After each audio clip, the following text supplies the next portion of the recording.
Back up correctly? That's the question. That is the question. It looks like it did. All right, good.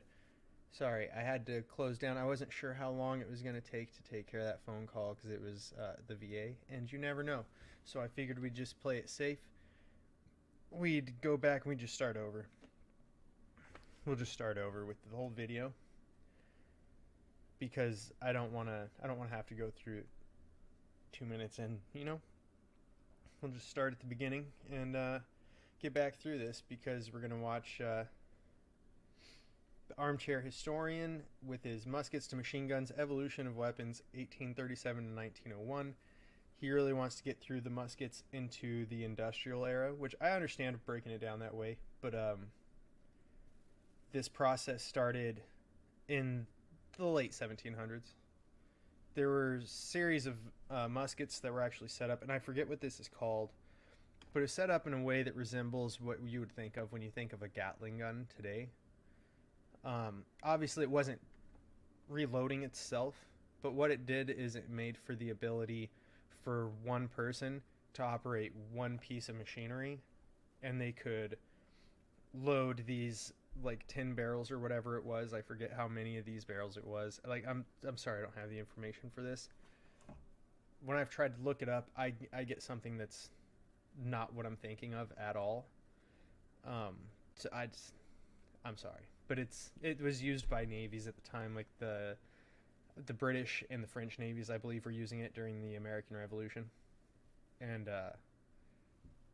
the idea was one person could reload 10 barrels, pull it up, and as they spin it, it fires all 10 barrels in sequence, pull it back down, go through it again. Process continues. So,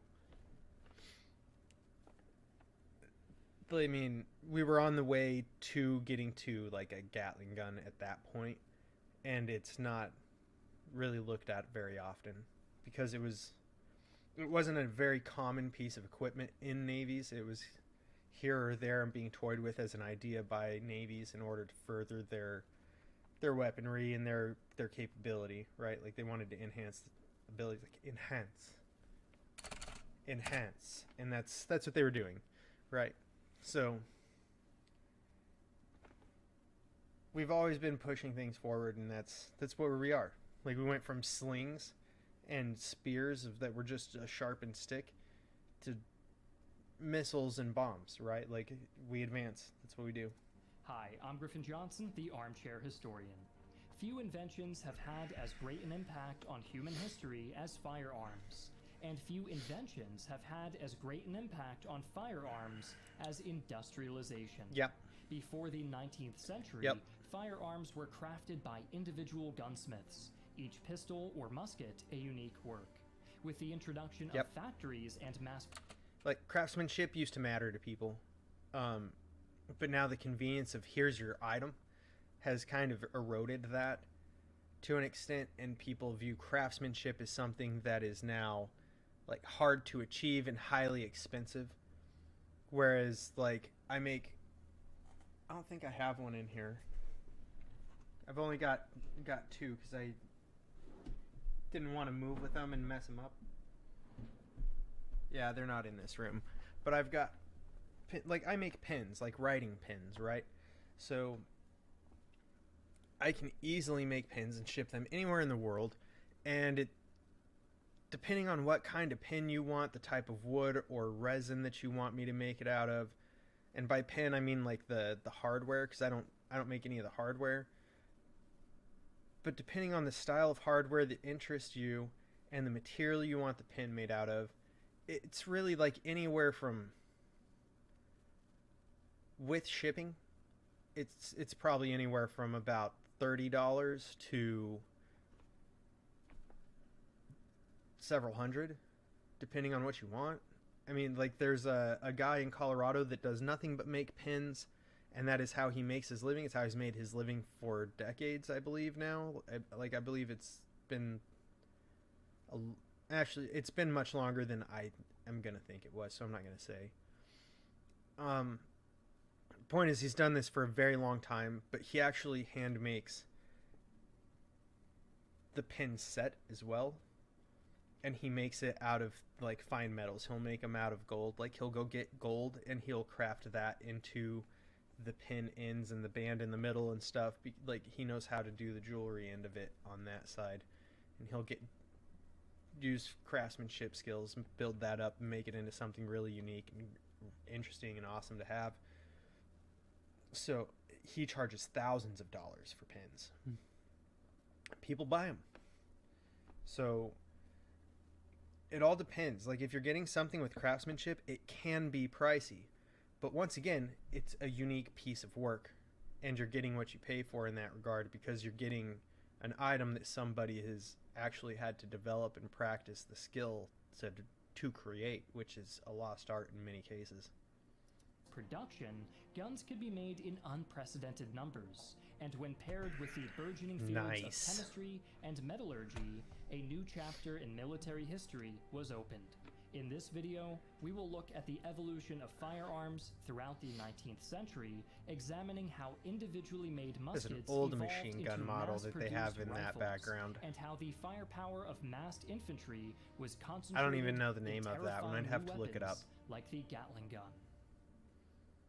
Before we start, I'd like to take a minute to thank Kingdom Maker for sponsoring this video. Kingdom Maker, which is available to download in the link in the description. That's right, the armchair historian plays this mobile phone. That combines the RTS, RPG, and simulation does real genres good together to create a massive multiplayer experience that is both immersive, witty, and eager to subvert your expectations. Remember how in other games you had to take control of a noble dynasty and carefully build up your legacy across multiple generations? Well, Kingdom Maker lets you do the same, but my favorite part is that instead of having to arrange unfortunate accidents for your inevitable horde of useless children, Kingdom Maker cuts out the middleman and lets you toss your genetic dead ends straight into a volcano. Of course, you can engage in plenty of large-scale RTS battles with other players, but if you get bored and feel like getting personal, you can sneak into your opponent's keep and wreak havoc using the mask. Just sneak in there and steal her woman. Kingdom Maker tries to get you to think outside the box. You never know who you're playing against. Are they men? Are they women? Are they boys?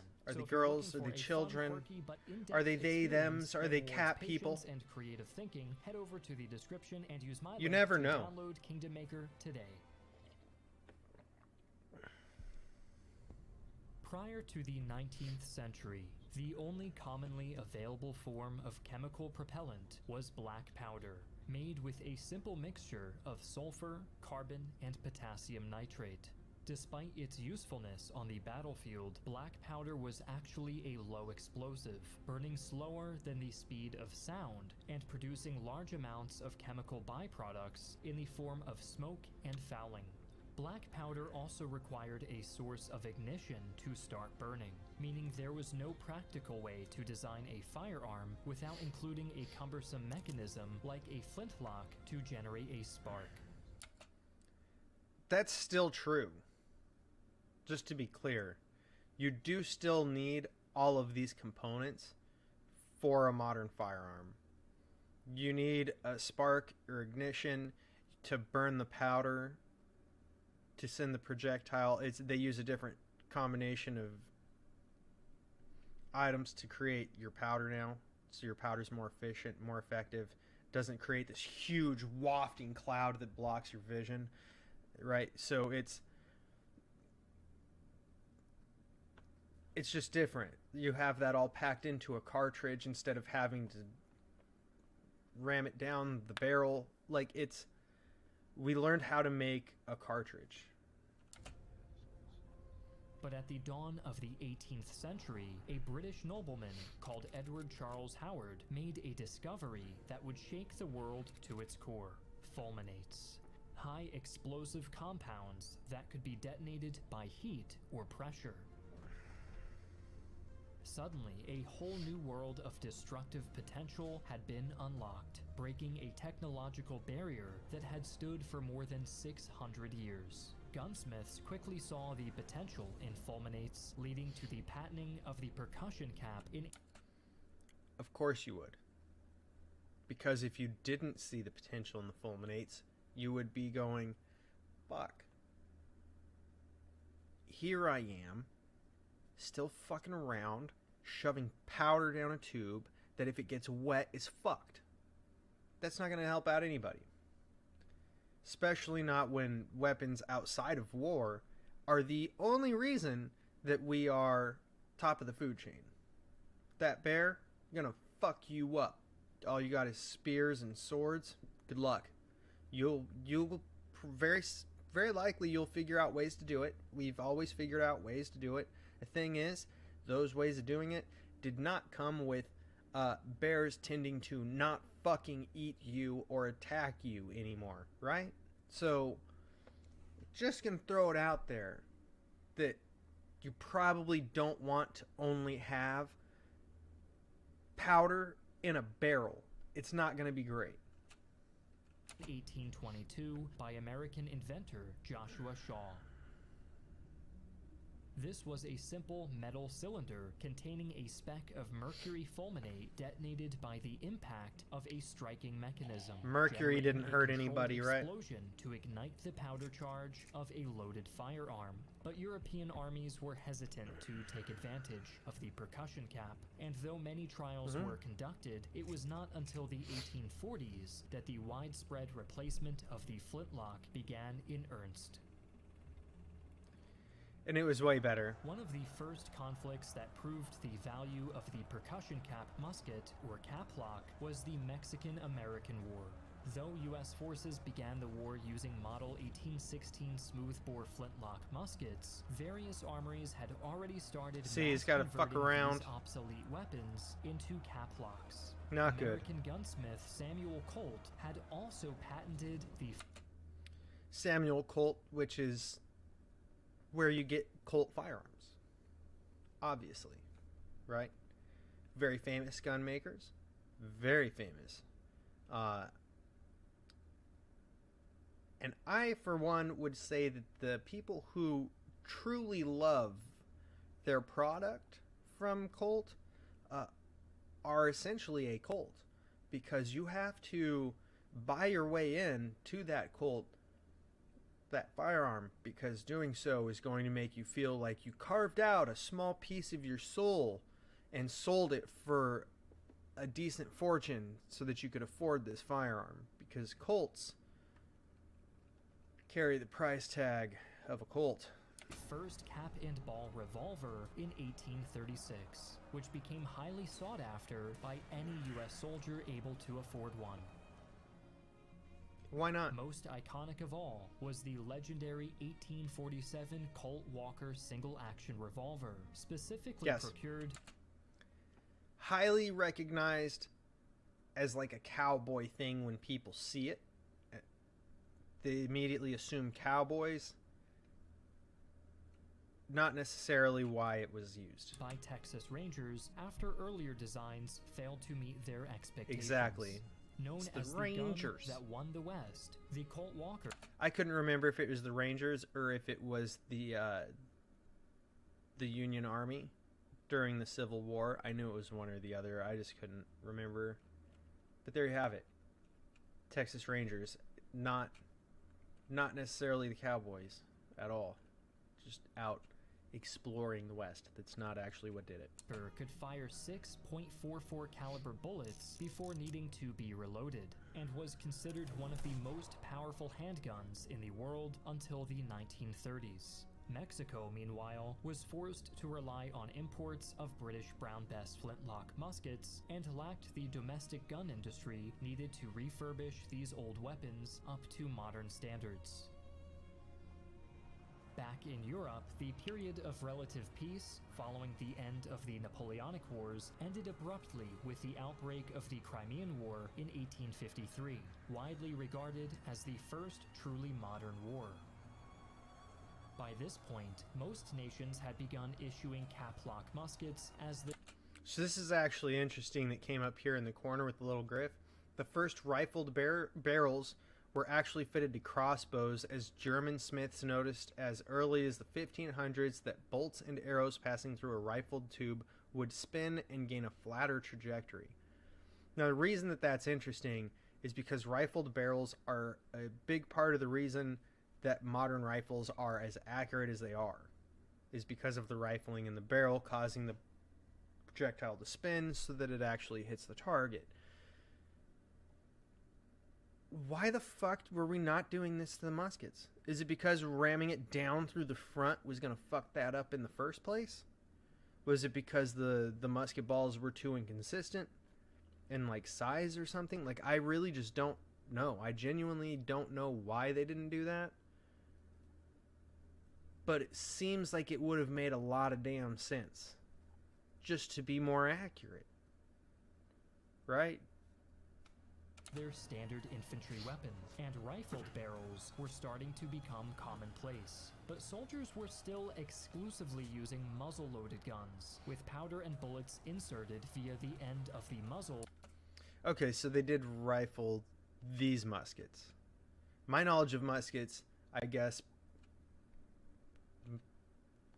I missed this portion because I was like, fuck it, you started using, like, actual guns, right? And that wasn't the case. They were still muzzle loading. And pushed down using a ramrod. This imposed serious limitations on both accuracy and rates of fire. Lead shot would rattle around inside the barrel of a smoothbore musket, greatly reducing accuracy. Yep. Rifled barrels were That's what I was designed talking to about. grip a bullet tightly and spin it. But the spiral grooves meant that muzzle loading required violently hammering the bullet down with a ramrod. Many potential solutions to this problem had been proposed, but it was not until just before the Crimean War that a breakthrough occurred. So I'm going to get the answer to my question. In 1849, two French army captains named Claude-Étienne Minier and Henri Gustave Delvigne had invented the Minier ball, a cylindrical bullet with etched rings and a conical indentation at its base. When fired, hot gases pushed the thin lead walls of this indentation outwards, engaging the rifling and creating a hard seal. Oh, you know what? I don't think we're going to get the answer, but I just thought about it. The amount of, like, residue that got stuck in the barrels of the muskets would have made the rifling useless. Absolutely useless. All that smoke that came out of the end of those guns, like, there was a lot that stayed in the barrels as well. So that's, and now it makes sense. It just crossed my mind how much sense that makes. With chamber walls. Within 4 years, the French army had adopted the pattern Minier 1851 rifle and licensed the technology to the British, who implemented it in the form of the P51 and P53 Enfields. Although some older models were still in use, the Minier rifles were a powerful force multiplier on the battlefields of Crimea, being some of the very first guns to successfully combine high accuracy and long range with a high rate of fire in an affordable package. A real game While the changer in Minier warfare. rifle was undoubtedly one of the most advanced mass-produced firearms of its time, it would soon be superseded by breech-loading rifles. Breech-loading guns could fire There you faster go. than any... There you go. I always skip forward to about here, I guess, is where I miss it. I missed the rifling of muskets and went right to breech load. muzzleloader, but were subject to their own suite of issues. The worst was that of hot gases escaping from the breech during powder ignition, Ooh. lowering projectile velocity and potentially burning the shooter's face if firing from the shoulder. The Yeah, see, that's not good. That's not good. That's like somebody designed this firearm and went, this is a good idea. And they were right, it was, but then they just didn't test it, or they just tested it and went, hey, you're fine, and just decided they were sick of fucking inventing. Like, why wouldn't you seal that up if you've tested out your product, right? Like, test your shit. Test your shit. Like, I take every pin that I make, and I make sure that it works. That it retracts, it comes out, you can write with it, it's not doing something funky when you try to use it, that everything operates the way it should. Norwegian army was one of the first European powers to adopt a breech-loading rifle as its standard infantry weapon in the form of the M1842 Kammerlader, which used a unique crank-operated mechanism to tightly seal the breech prior to firing. Yeah, see, that's an excellently innovated solution to the problem. Because now what you've done is you've isolated the way that the breach opens and closes into where it's going to be a more isolated, secured, tight seal. Like that's especially just the fact that it's not having something come back in the shooter's face is going to be an advantage and a great innovation because it's going to save your shooter's ability to maintain accuracy. But although the Kammerlader was an excellent design, the thick, heavy breech mechanism was destined for obsolescence as the science of metallurgy advanced in leaps and bounds throughout the long 19th century. Yeah. While the great And powers of Europe were busy, the industrial age is going to make big changes to all of the metallurgy portions of it because they're able to, at that point, industrialize how it works, which means you're having consistent barrels with consistent thickness, with consistent hardness. All of your cartridges and rounds, projectiles can be made out to be identical in size and diameter. So the industrial age just made everything involved in the process able to be refined at a level that wasn't necessarily possible in the first place. So it made it better. with the Crimean War, the Kingdom of Prussia was busy looking to leapfrog ahead of its competitors by adopting the breech-loading Zundnadelgewehr, or needle ignition rifle, otherwise known as the Dresa needle gun. Initially prototyped by Johann Niklaus von Dresa in the 1820s, the needle gun used an innovative new bolt-action mechanism that made it easy to load and fire in any position. Instead of using a hammer or serpentine, pulling the trigger caused a sharp metal needle to punch through the paper cartridge in the breech and detonate the percussion cap. So right here is where we get the closest to the way that a modern round operates from a modern firearm. And we still use bolt actions today, and bolt actions in a lot of cases are going to be more accurate than semi-automatic firing weapons are. The fact that it's single fire is going to slow you down, so you're going to have more time to make sure you're on target. You're not going to have the ability to rush the shot quite as much, just because you have to slow down, operate the bolt, and then fire again. So it's just in that act alone, it makes it more accurate, but the actual mechanics of how it operates also does so. Hence the term needle gun. The bolt-action mechanism was lightweight, and the entire Now we weapon call that could a be firing easily pin, not a field-stripped needle. in the heat of battle, allowing for the rapid replacement of damaged parts. This was an important addition, as Dresa's design was at the bleeding edge of firearms technology. The needle was the most commonly replaced part of the mechanism, and Well, the yeah. perfect Well, yeah, it's the smallest, it's the narrowest, it's the easiest part to have damaged, and that's why a modern firing pin, most of the time now, retracts into the bolt after punching the primer on the cartridge. That way, when it hits the round, it comes back. After hitting the primer, it comes back into the bolt. That way it doesn't get damaged. It's still a very vulnerable part. We've just devised mechanisms to help protect it. gas seal lowered overall performance. Nonetheless, the benefits of the needle gun vastly I look like your outweighed dad? its early problems. And following the Crimean War, most European nations Well, I'm would not. adapt the design definitely and not your dad. bolt-action features for their own standard infantry rifles.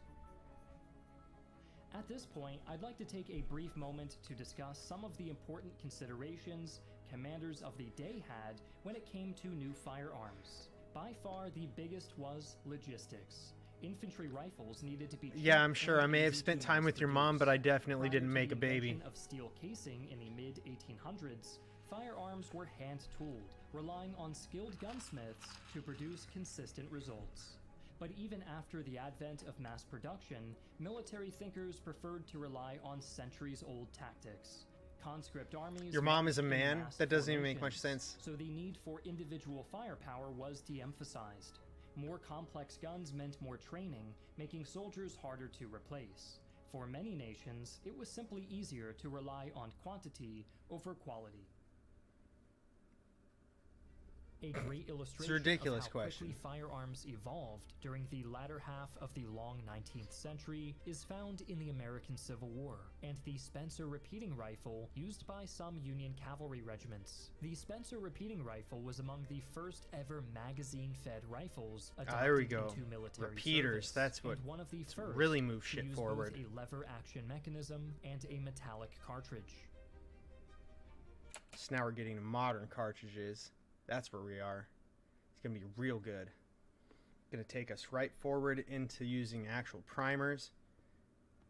Weapons that people would recognize far more easily than like this needle gun.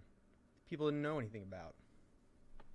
My favorite gun arm. Spencer rifles had a tubular well, gun arms opening aren't bored things. through the buttstock, So, into which up to 7 cartridges could nobody be has a inserted favorite gun nose arm. First. Lowering the lever allowed a spring to push a cartridge into the receiver, while raising it chambered the round, leaving only the hammer needing to be cocked before the rifle was ready to fire. Nice. I didn't realize that that gun actually This just meant a Spencer stored the repeater rounds could in the buttstock rather than having like a magazine or a clip. That's actually really cool. It's a smart idea. It's a smart first idea. Said gun arms aren't, that's not a real thing. That's a ridiculous question. It doesn't even make sense. empty its 7-round magazine in less than 15 Nobody has a seconds. favorite gun arm. To Confederate troops, still using mostly muzzle loaders like the Enfield Pattern 1853, encounters with Union cavalry armed with Spencer repeaters were utterly devastating, with a half-dozen mounted troops easily able to dismount and match the firepower of a whole platoon armed with caplocks.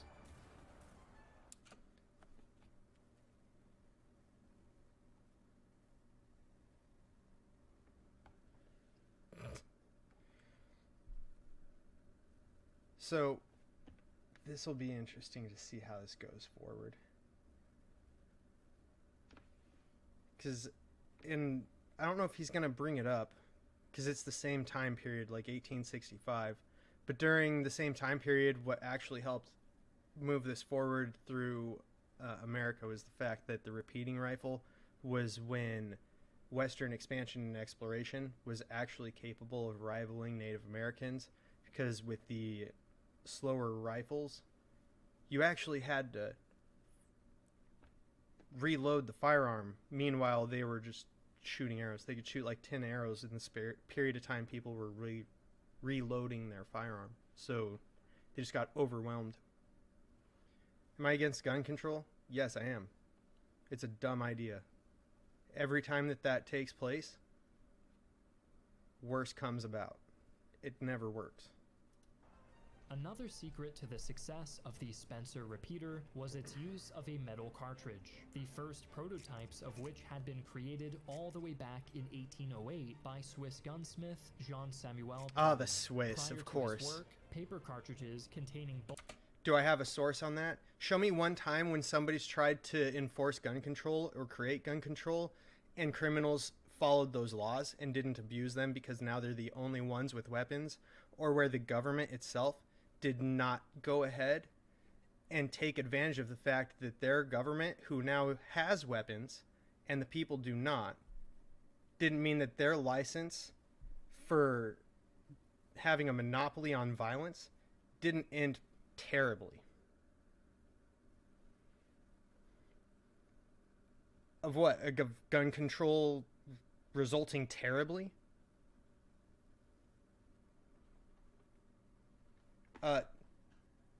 Okay.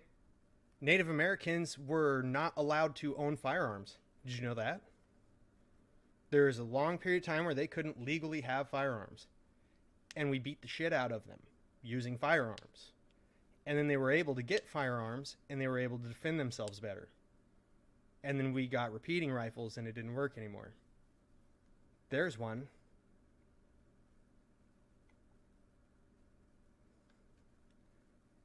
If you look at Japan, after the samurai, they restricted anybody from carrying swords. You had to be a special class of citizen to carry swords.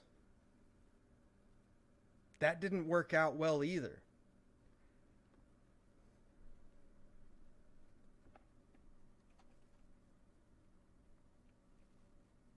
America Latina. You know, like that's not even America Latina. That's not even part of the world.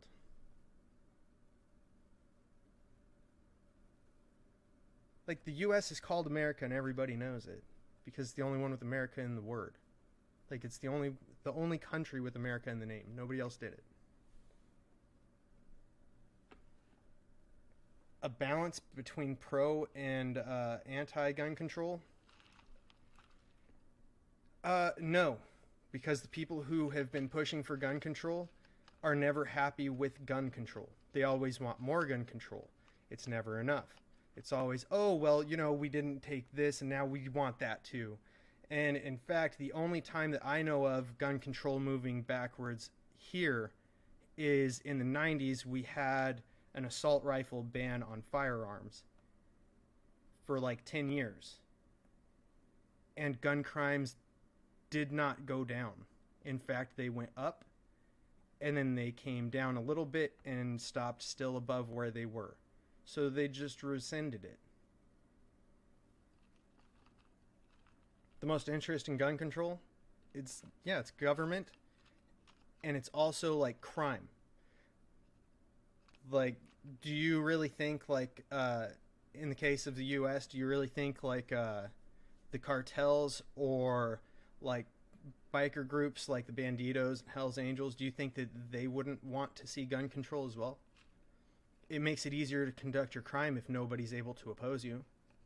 The only people who are going to have guns are the people who are already breaking the law. So they're going to have all the guns. Like that's how it works. It ends up making it harder to obtain the guns. The people who don't want to face and risk going to prison aren't going to get guns. The people who are going to have the guns are the people who are likely to want to rob you as well, because the people who are abiding the law aren't getting the guns. The people who are getting the guns are already breaking the law. So it's pretty easy to narrow down who wants the gun control when you look at who benefits, because the only people who benefit from you not having a gun are the people who are going to exploit the fact that you're not capable of defending yourself. Bullet, powder charge, and primer had been common, but metal cartridges protected their contents from the elements much better and created a natural seal against No more gas pouring leakage. powder down wet tubes. One of the first commercially successful firearms using metal cartridges was the Model 1 revolver released by the Smith & Wesson Company in 1857, which used Smith & Wesson's real good. fire ammunition, where the primer was contained in a small metal lip around the rear wall of the casing.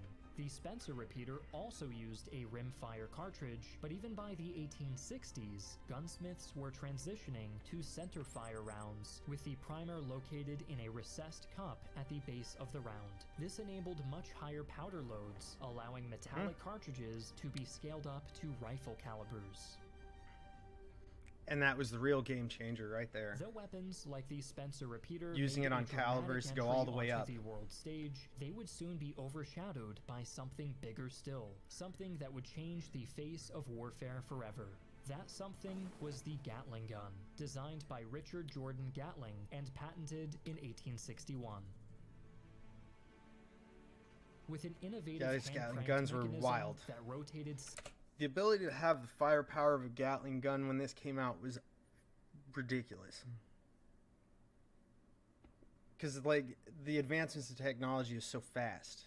So you go from, in the span of, like, 15 years or so, you're seeing people get, like, 3 rounds a minute to all of a sudden they're able to get, like, 5 or 6 out of the revolver. And then they got to reload. And then you've got the Gatling gun, and it seriously jumps. It's wild. Modern future weapons. If the government starts developing drones, well, you're real late for that one. They've had drones for a real long time. Should everyone else need access to drones? I mean, you do. You just don't have access to the same drones the same way that you don't have access to, like, a tank, right? You should definitely be able, like, in my opinion, I should be able to go get a pilot's license, get qualified, pass my background check, and buy an F-18. There's no reason for me to not be able to have it. And the precedent for this was set in like 1786 or something like that. It wasn't long. It was like the first 10 or 15 years of the US being a country. And what happened was there was a Supreme Court trial hearing about being able to arm your personal ships.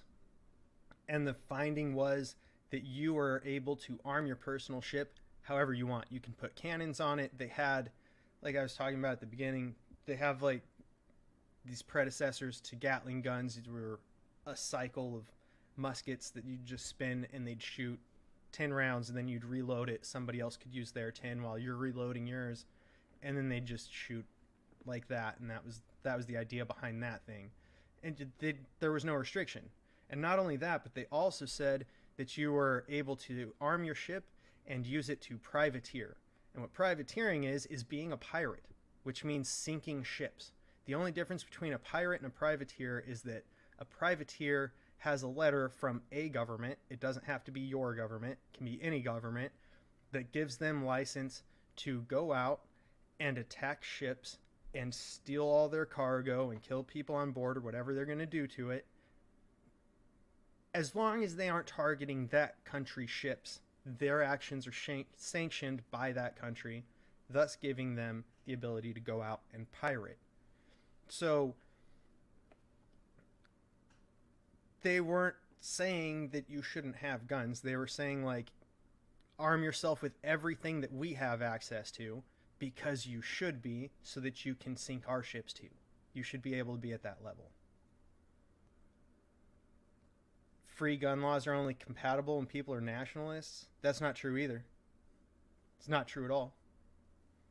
Like, if you look at, the World War II bad guys, which get you in trouble for mentioning names, But if you look at those guys, they were all nationalists. And the very first thing that they actually did was take guns. And then once they got rid of all of the Jews in the heart of Germany, like out of Berlin, everybody in Berlin was able to have guns. So that's not necessarily true either. Like, there's something to be said for the statement of an armed society is a polite society. For instance, if you know that everybody is capable of going out, passing a background check, and getting, say, a modern M4A1, which is what the military currently uses, with 30-round magazines and optics at a reasonable price, and everybody could go do it, are you going to be more or less likely to break into someone's home and attack them? If you know that in the house across the street from a school, for instance, every house on that street is likely to have a firearm, if not every house, every other house. How likely are you going to think that that school is a good target for you to attack? Like, there's something to be said for it. The thing is if you're going to allow people to have firearms, you also have to educate people on them so that they're able to be intelligent with them. And we completely ignore it. Like, what should be happening here, for instance, is you should have to, in school, they should have everybody do the hunter safety course. And then a few years later, and it should just be part of normal public education curriculum. A few years later, they should have you take a slightly more advanced course so that you learn not just like muzzle control, so you're not putting people in danger and like safety things, but then you're actually learning more advanced knowledge about firearms and how to properly store them, take care of them, and treat them. That way it's not something that's stigmatized, because like really all you can stop is the people, like the incidents where you have a kid who's trying to show off to his friend and accidentally kills him. Like, that's the worst situation, but it's something we can avoid through education and exposure, because then you have nothing to show off if everybody's been exposed. when everyone could be militarized some point in history, yeah, like that's what the draft was. They draft you, they militarize you. And if you look at like Russia, didn't matter if you were a man or a woman, you were drafted. You were able to be in the military. I think women had to join up. Maybe they weren't selected. I don't remember for the USSR during World War II, but conscription has always been a thing.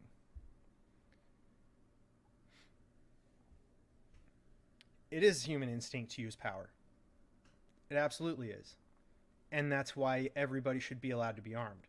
Because if you only allow people to be armed who make rules, so government, to say that you can't have guns, or to say you can only have certain guns, what happens is you end up with like a situation where only the people who want power have guns.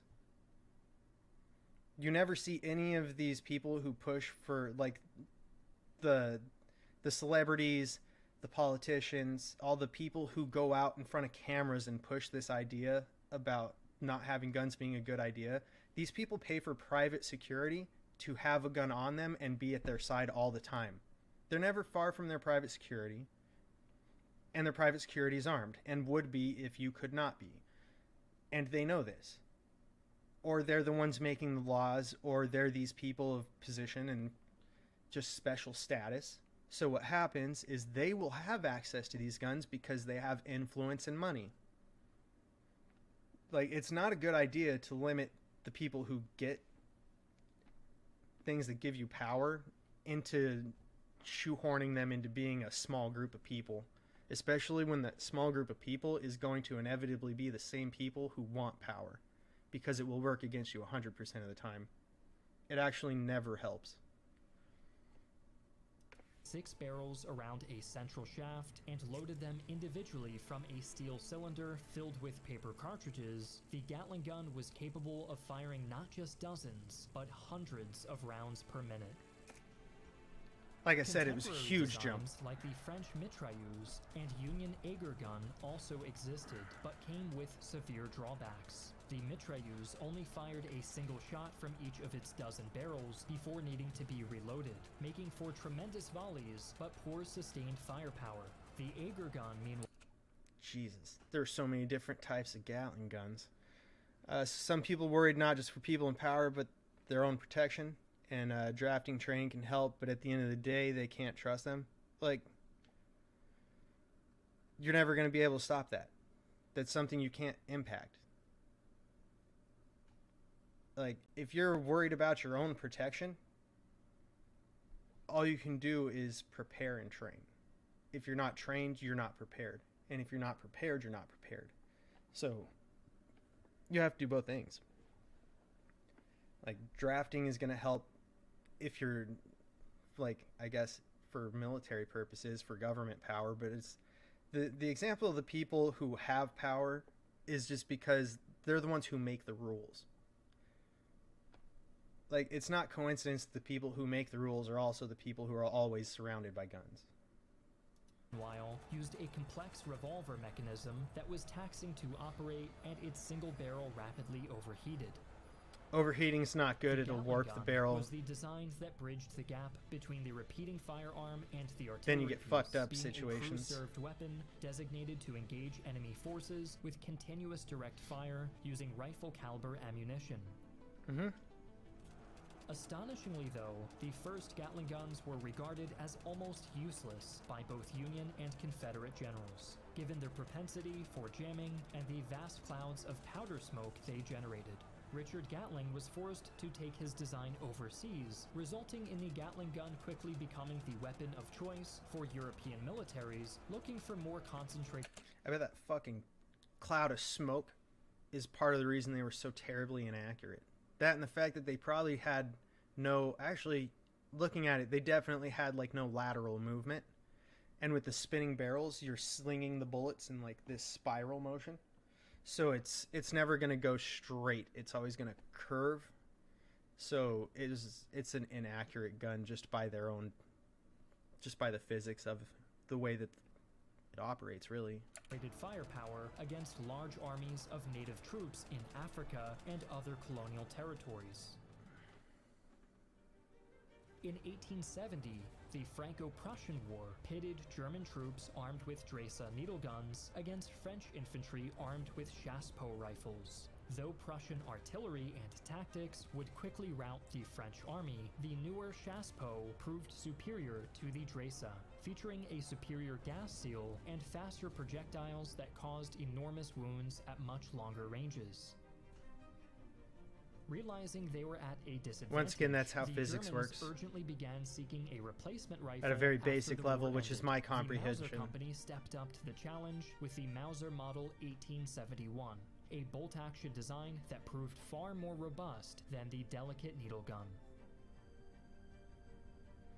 By now, the age of single-shot rifles was quickly coming to an end, and in 1884, Mauser's design was updated to become one of the first standard-issue infantry long arms with a magazine similar to that of the Spencer repeater. Soon after, British-Canadian gunsmith James I really Harris like this Lee music he has in the perfected background. an integral box magazine fed by stripper clips. But single shotguns were not obsolete yet, This is and nice. designs like the Martini Henry rifle proved the perfect weapon for British troops operating all across their vast empire. In such remote territories, ammunition supply was a huge factor, and as ammunition grew more complicated, so too did the cost of shipping it out to the troops. This was also a drawback for guns like the chassepot, whose rounds cost twice as much and were twice as hard to Am I make growing as my the beard? simpler Dresa cartridges. Though many Not officers saw intentionally. the potential of rapid-firing guns, It's they just a also consequence of recognized time. that their introduction would triple any military budget overnight and create new supply chain issues that would take decades to fully address. The 1880s would see two more giant leaps forward in firearms technology. The first came thanks to the work of British inventor Sir Frederick Abel, who patented a smokeless propellant known as cordite in 1889. Cordite was a mixture of newly discovered chemicals such as nitrocellulose and nitroglycerin that burned far more cleanly and efficiently than black powder. The patenting of cordite and other similar formulas solved the issues of barrel fouling and excess smoke production, meaning that it was weapons like the Gatling gun which saw the largest benefits. Cordite's what we called the cloud of smoke in my plane, and when we'd shoot the cannons, we'd call the cloud of smoke cordite rather than a cloud of smoke, right? Like, yeah, I'm not like trying to grow my beard. It's just a consequence of time. And like, if I shave my beard, like if I just shave my facial hair, like that's time I have to spend shaving my face, and I could spend that time doing other shit that I would enjoy far more and benefit from in a better way. So I just don't worry about it. It just does its thing. You shaved your cheeks and didn't know there was so much hair there? Yeah, like, yeah, so you can shave in like 5 minutes. I can't do that. Like, just my mustache alone grows so thick that takes me like 10 minutes. You can't just like cut through it. I have to literally do it in passes. If I take like the clippers I use, I legitimately have to fucking like several passes to make any progress. It's the most fucking bullshit thing to deal with ever. Oh, you just trimmed it? Yeah. See, I just don't worry about it. It does its thing, and it grows like, I've been told that it's the Irish genetics that have it grow the way it grows in the pattern or whatever, which is really weird because it's just like really thick in specific areas, and it's just fucking annoying. It's annoying whether you shave it or not, really. Fuck it. It is what it is. While the idea of using the recoil of a discharging firearm to cycle the action and chamber a new round had existed since the 1870s, it was the work of British-American Hiram Stevens' Maxim that created the world's first automatic weapon in 1884, the Maxim gun. With a single barrel encased in a water-filled jacket, the Maxim gun was relatively lightweight, at around 60 pounds, and could be operated by one man using a collapsible tripod. That's really funny. Like 60 pounds was considered lightweight back then because of what they had to compare it to was so much heavier. Because now, like, 60 pounds is a heavy fucking gun. Making it infinitely more portable than a carriage-mounted 170-pound Gatling gun. Much like its older counterpart, the Maxim gun was first employed by the colonial power.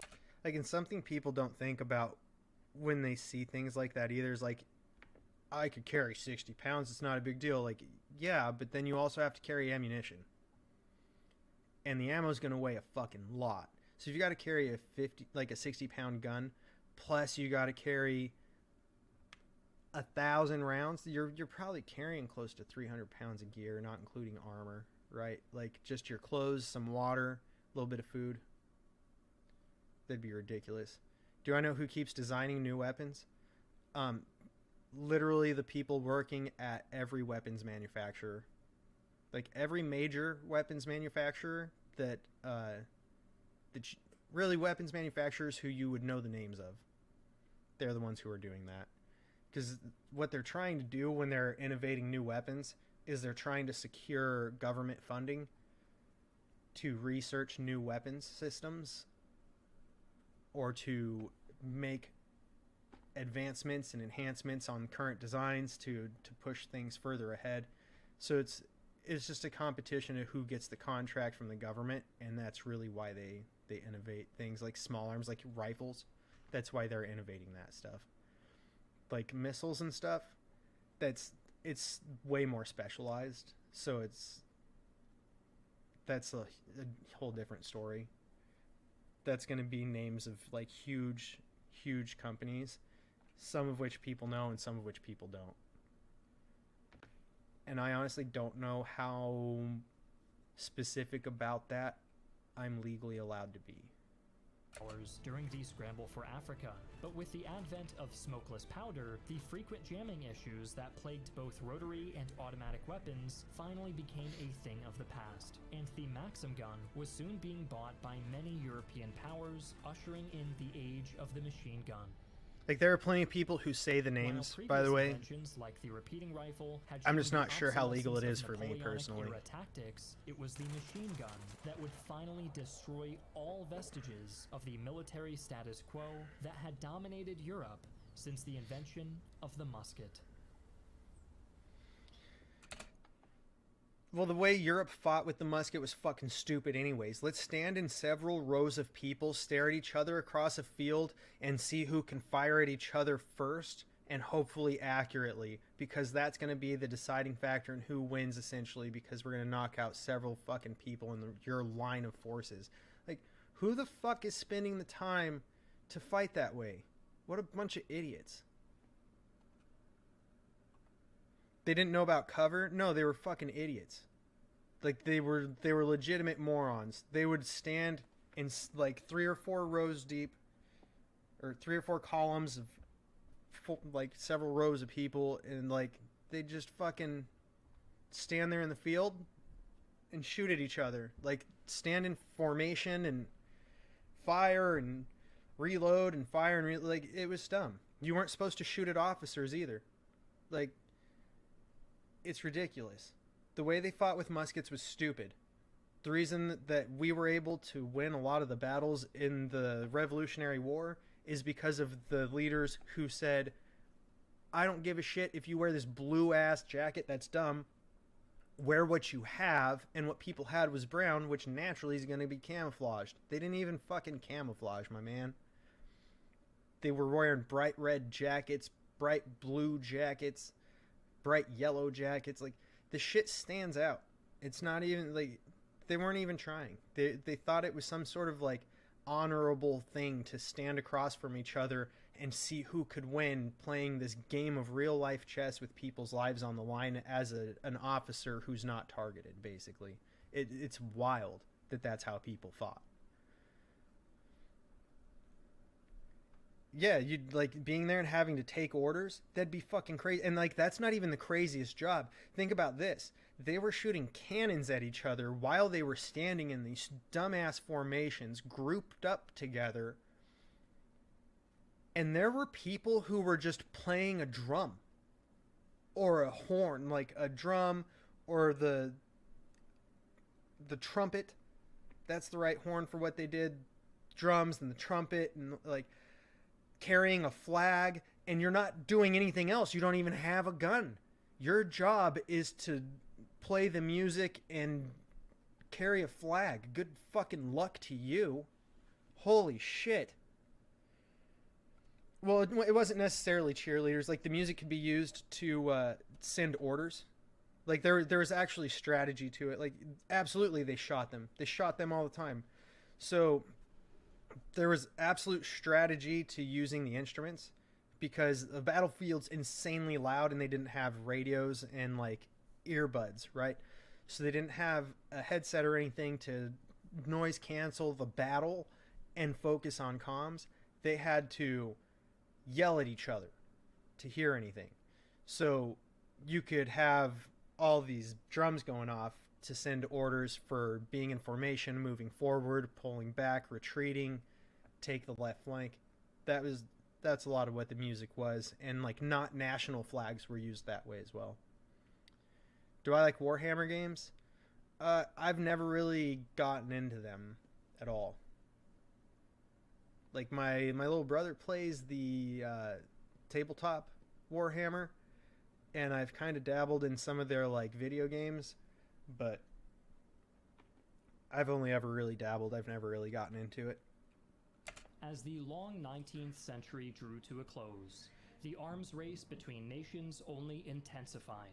In the span of about 70 years, militaries had gone from using muzzle-loaded smoothbore muskets with an effective range of less than 50 meters to magazine-fed rifles that could land a bullseye over 600 meters. And machine guns were quickly coming to dominate the battlefield. A lot of people train 600 meters out now. That doctrine marches one step behind technology. During the Great War, generals convinced they could replicate the lightning advances of the Franco-Prussian War threw thousands of men equipped with bolt-action rifles against entrenched machine gun positions, resulting in unspeakable losses. But even this deadlock did not last for long, as even more advanced weapons, like tanks and improved artillery, would eventually break these defensive lines and render them obsolete as well. Yeah. If you want to experience the evolution in weapons from muskets to machine guns, check out our... If somebody can just roll over you with a tank and make your bullets useless, of course they win. Like, that's why everything keeps advancing. Yeah, there's a whole bunch of lore in Warhammer, and I think that's part of the reason I never really got into it. Is because there's way too much I don't know in order to get into it. But this was like the Armchair Historian. I really like this guy's videos. Like I like it. But I like watching videos that are informational and shit too. So sometimes it all just depends on kind of what I feel like watching. Sometimes I like information. Sometimes I like goofy shit. It all depends.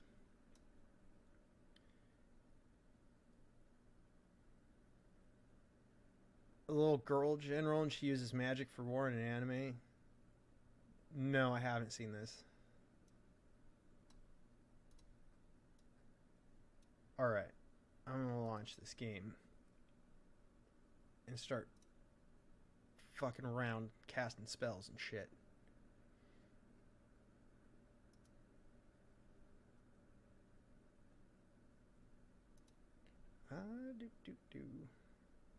Are you launching? Okay, you're just being slow as shit.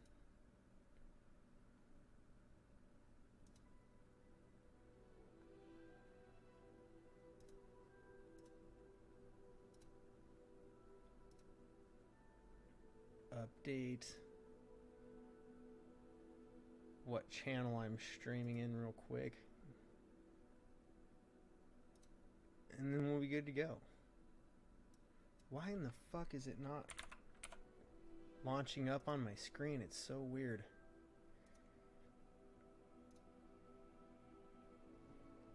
It should just naturally be on top. It doesn't want it. How long have I been streaming? Like, so I streamed for like a year or so, like 9 months, a year, and then I took like a year taking care of other stuff, like IRL stuff.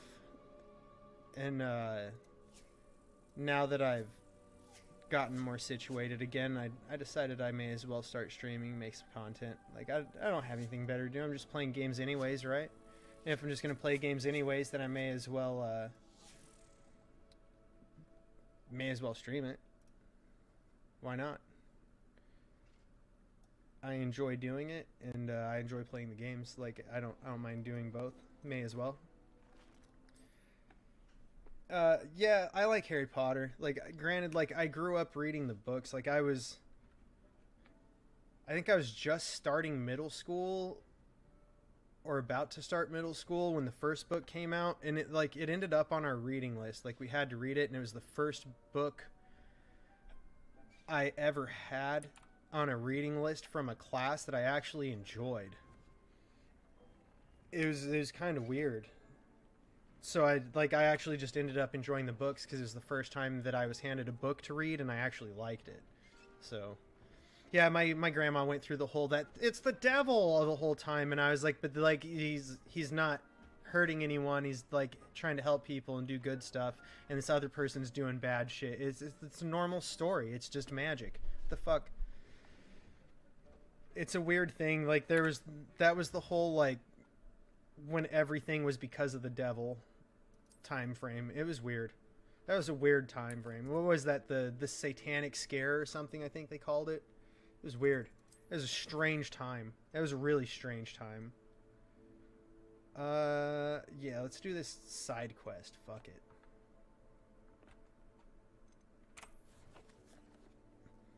The Satanic Panic, that's what it is.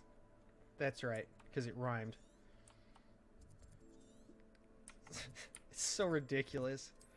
I don't understand why.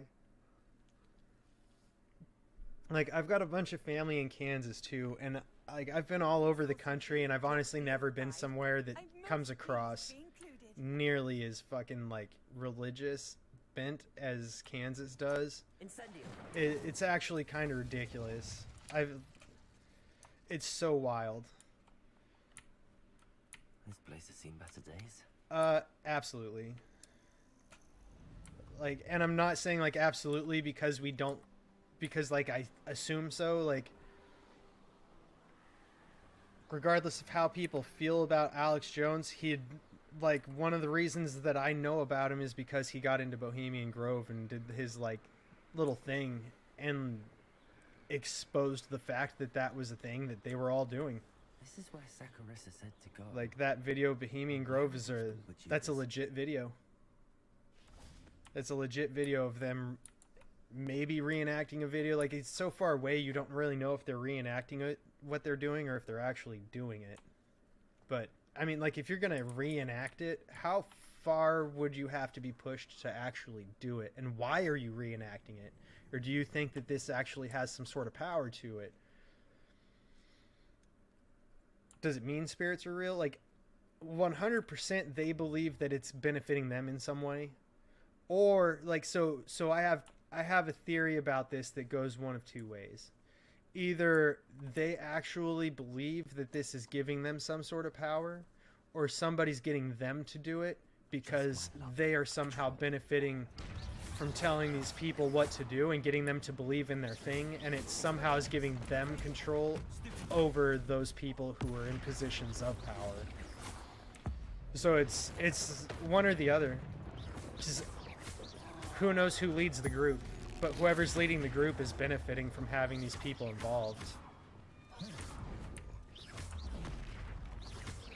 Oh, I can torture a burning enemy. That makes a lot of sense. Fuck you.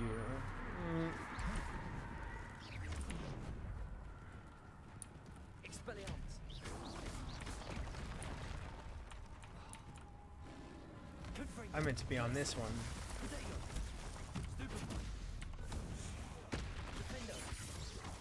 Have your own shit back at you, guy. Well, that one didn't even fly in the air. It just immediately went from ground to face. Don't chance it. That was the lesson, I suppose. Just holy shit. Ah, it didn't give me that one. I just wanted to be able to use the thing again. Oh wait, I'm supposed to be able to flipindo that, right? I haven't done it. What do you do in this game? So basically you do the same shit you do in any open world game, right? So like right now I'm just killing a troll because I haven't killed this guy and he was here and I figure there's loot in here and I want the loot. Should think they felt that in London. But it's really just all the typical open world stuff. Only 4 more, thank goodness. You there's like an overarching story where you're able to use what they're calling ancient magic. I do like the story. The story's not bad at all. So there's like ancient magic and you're able to use it, but it's extremely rare that anybody can. So you get invited to Hogwarts in your 5th year, which I guess just pushes along your ability to use spells, because you have a wider array of spells available as you're older, just for what they'll teach you. So that works out pretty well. But you're basically just trying to figure out about this ancient magic you have access to, be a student at the school. Meanwhile, there's a goblin rebellion taking place that there's a dark wizard involved in,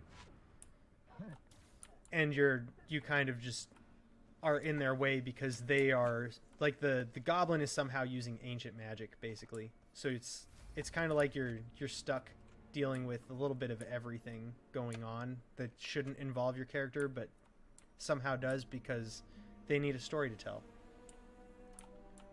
Gore on media, like, I don't care. Like, there's a lot more of it than there used to be. Like, it used to be more implied when I was a kid. But, I really don't care. I think it's simple enough to distinguish, oh, I've never jumped off something that high. You do take fall damage. That's the first time I've had fall damage in this game. That's good to know. Alright. But, I think it's more important that parents teach their children that gore, like, or not gore, but that media is not real. Like, the things you're seeing on TV are pretend. It's not real. The things that people are talking about on the radio, like for radio shows on AM radio or whatever, like that type of shit, listening to podcasts or whatever people have their kids doing, like, these things are pretend. They're not real. The books they're reading, this is pretend. It's not real. That way they understand, like, when you see this gory thing, like, it's not real. The brain can't differentiate and can't manage. But that's... So does your mom go and watch, like, a movie like The Avengers and think that that's actually happening? Or does she understand that that's fake? Because it's the exact same thing.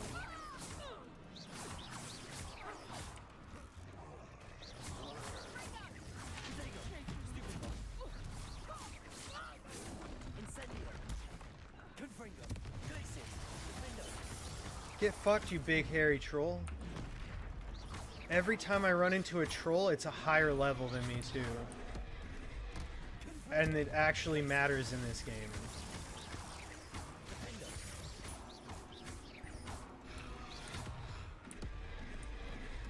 Yeah, she just cares about the violent stuff.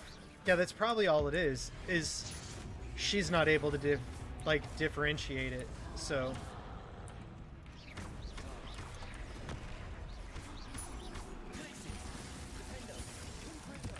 Ooh. Almost caught me, you hairy fuck. Oh, I didn't even read it. I should really need to read these, like, dueling feat things when it starts, not when I'm done.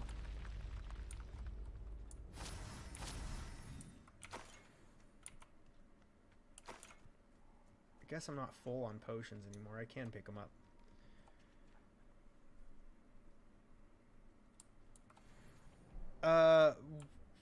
Like the trolls, what did the trolls give you? Because trolls give you, like, troll bogeys which you use to make potions. Which I just don't use the potions much. I've used a couple of them doing like quests or whatever, and I kind of think they made it too easy. Like using the potions and shit actually just kind of makes the combat irrelevant in a way. And I'm not playing on like the hardest difficulty, but it's one step down, and it made it pretty useless. Yeah, I've enjoyed the boss fights. Like, if you like playing like Dark Souls and stuff, you'd probably still enjoy it like one time through, but it wouldn't be satisfying. I don't really like those games, so I enjoy it, but I could see why people who play like Dark Souls and stuff wouldn't. And like Elden Ring, like I just lose interest.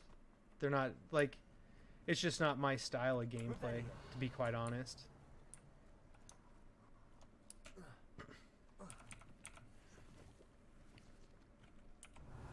Like I'm just not the target audience for those games, really, I guess is the better way of putting it. I do understand the appeal, like they interest me, and then I play them for a little bit, and then I'm just like, yeah, not for me. Kind of a deal. You have to do those fights so many times to figure shit out, get it down and beat it, or you get like really lucky your first time and you beat it, and then like the next time takes you 50 tries, like, or the easy boss you do right away, and the next boss is supposed to be like, or the hard boss you do right away, and the next boss is supposed to be easy, you do that one in 50 tries. Like, that type of shit's, I don't know, it's not for me.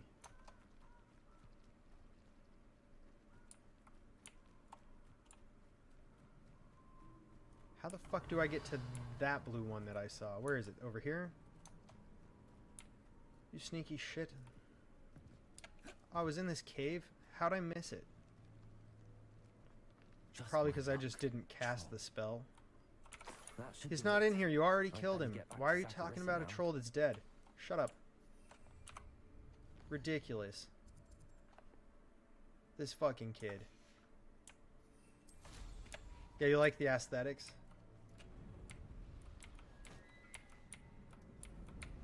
Three tries a boss? That's not bad. Like, to be fair, like, I jumped into Dark Souls with, like, Dark Souls 2. And it was just, I didn't really care. I was like, this isn't worth the amount of, like, effort it's gonna take to, like, be decent enough at this game to have a good time, so I just don't care. I'd rather play other games. Like, and it's not even that I don't care, to be honest. It's more the fact that, like, it's the type of game that I'll want to play,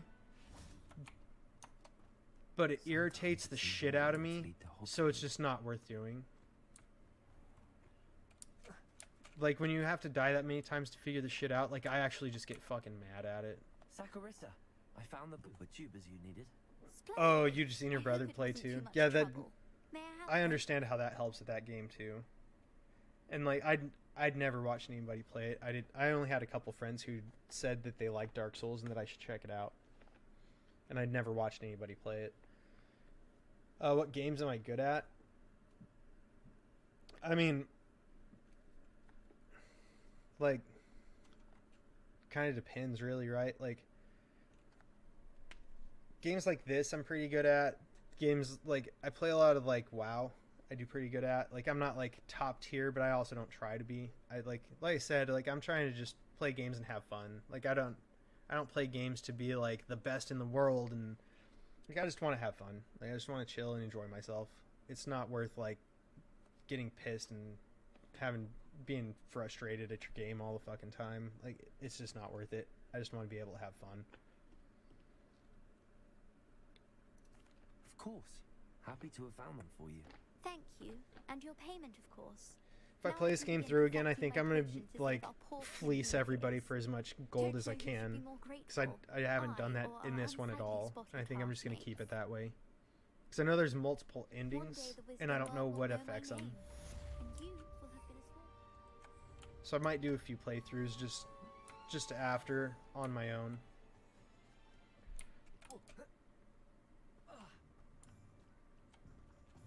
Oh, where the fuck do I need this next one? What other quest is there? Like,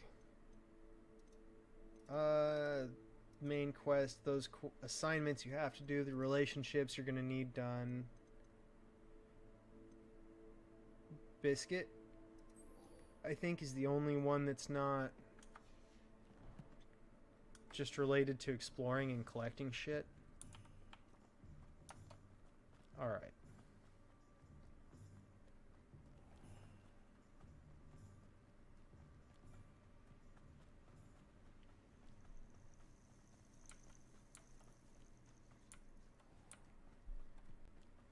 And actually, I didn't realize until the other day that, like, Metroid Prime was re-released and, like, reworked a little bit for the Switch, and I really want to check it out.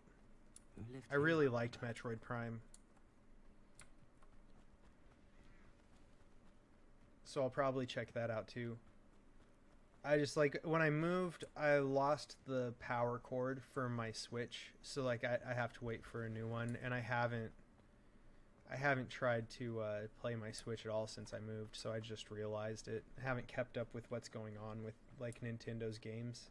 So I'll probably just get that power cord and check stuff out, and maybe play a few things on stream. We'll see what's available before, like, I know what I like or whatever. Because there might just be shit that I think is dumb, or shit that I think will be fun to play.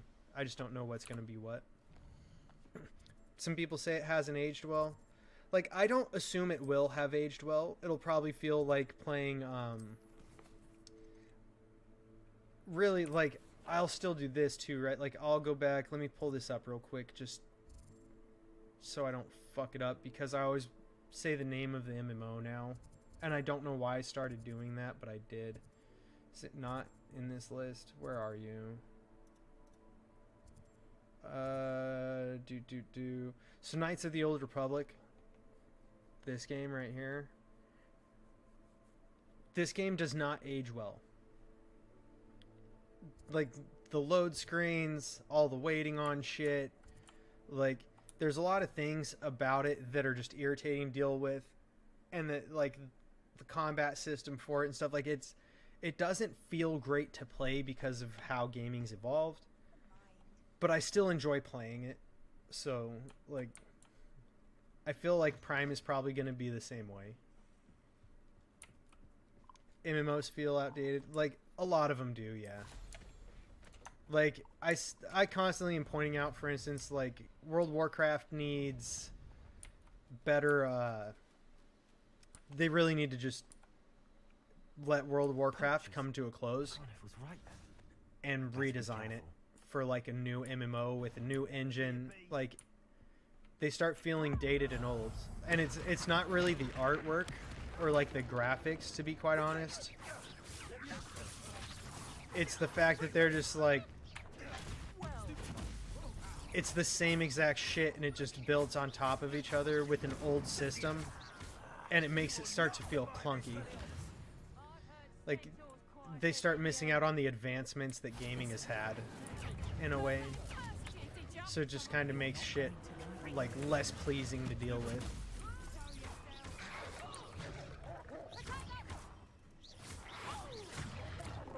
Oh shit, I couldn't see it. I thought it was this guy.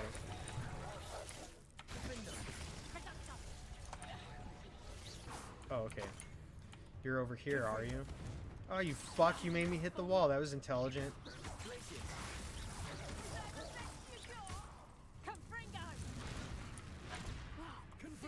You casted it twice?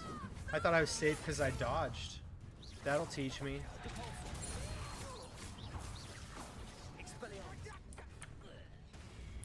Another one over there now? Oh, I guess that guy died. That's right. I'm not afraid. You here, have a taste. How fuck you like that? If y'all are gonna use fucking unforgivable curses on me, I'll use them on you. I don't give a shit. You're all gonna curse me, why wouldn't I curse you? What a bunch of idiots. saw MMO reference media when I was a kid, thought it was going to be like living in Izakaya. Instead, I got Grindfest Gacha. I mean, yeah, to an extent, it's just a lot of grinding. That also depends on like the MMOs. Hello, Hamura. Some MMOs are more grindy than others. It all depends on how they build the systems, really, and like how the economy in the game functions. Because if you need income for shit like enchants and weapons or consumables or any of that stuff, it's, you know, you're gonna end up having to deal with all the extra bullshit. Arresto momentum. Oh fuck, I need to put this spell on here.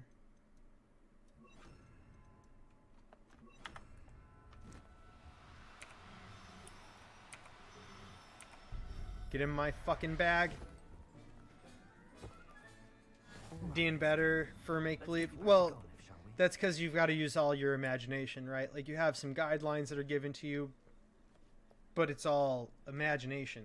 That's always going to be, like, that's always going to be better for make-believe. Just like reading a book is always going to give you better detail and make you feel more immersed in a story than a movie or a show will. It's why, like, the long-form shows, like the way they ran Game of Thrones is going to perform better than making a movie about a book, right? Like, Any more cozy than you're able to be more immersed because there's more invested in it. It's the same thing. Reading the book, you've got to use nothing but imagination. It's not a visual experience. So, like, that's just kind of the way that unfolds, to be quite honest. Don't you fret, Biscuit. Garneth, I've rescued Biscuit. You have? Oh, is she hurt? Was she frightened? I don't know if she's hurt, but she's right here. All right? Yeah, I'm fucking If it fine. weren't for me, I suspect those poachers would have flayed her alive. This guy. Oh, perish the thought. Thank Merlin you were able to save her in time. I cannot wait to get her home. I so miss seeing her dance in the evenings. Such joy. If technology got advanced enough, you'd simulate a reality, would you want to get back? Like, get back here is what I assume you're asking. So, if technology got good enough that you could just be in a simulation, the thing is you would have to come back. I understand why people ask the question, but it's not thought out all the way. Because here's the thing. It runs on technology. So do you just stay there and die from, like, dehydration?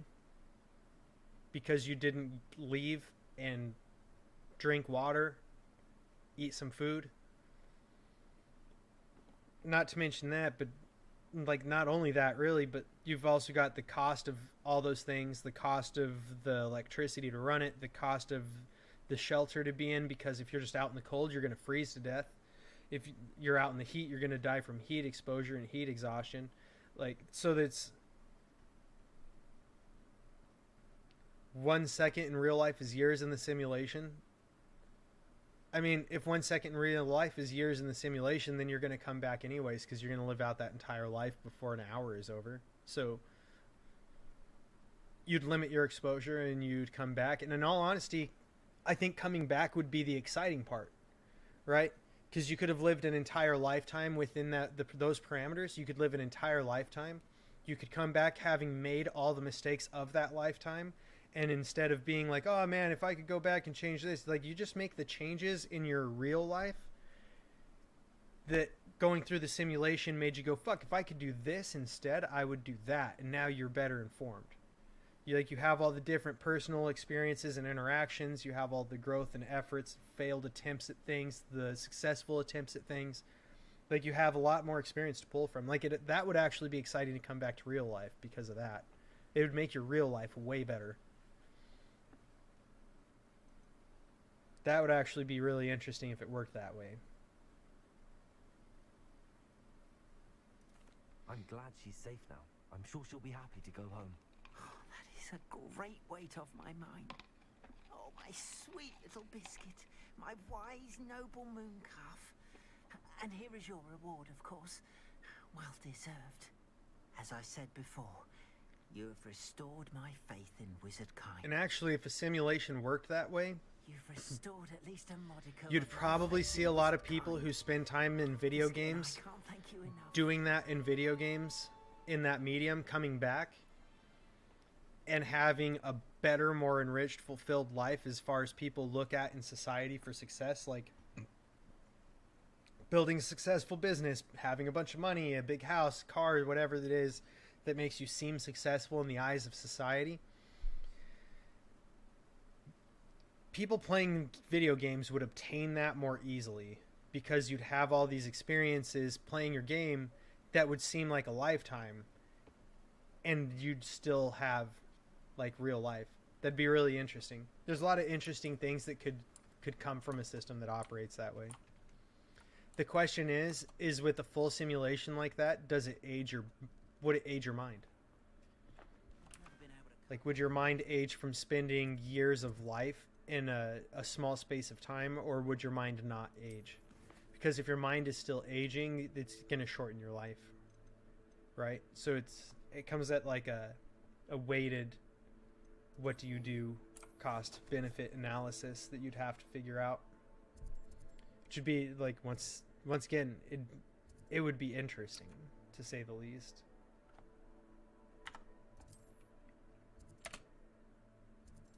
Just take me there. I'm not trying to do other shit, keyboard.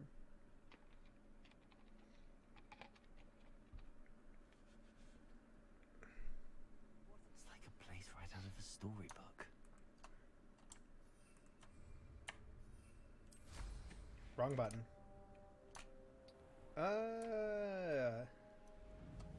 Right over here.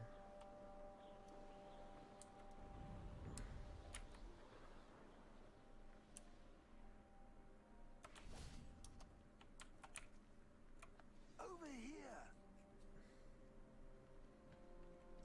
Good old Professor Fig. What's going on here? Professor Rookwood was right. The place is crawling with Victor Rookwood's Oh, I'm gonna lot do a new and instance. Bradrock's loyalists.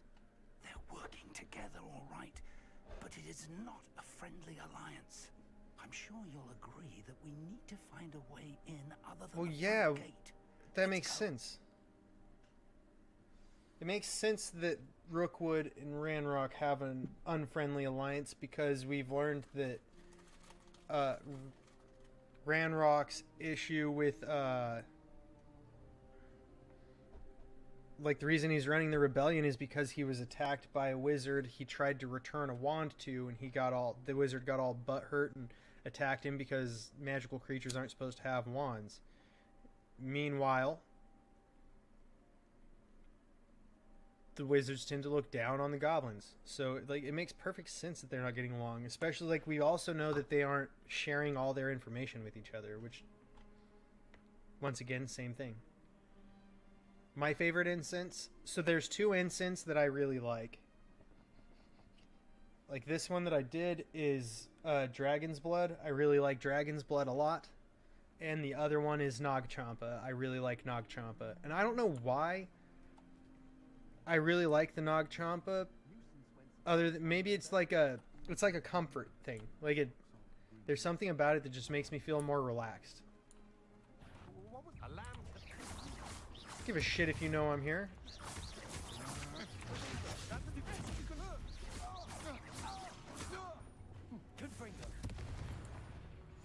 Couldn't fucking stop me if you tried. I'm gonna fuck up your friends for good measure. Hit him with some Merlin magic.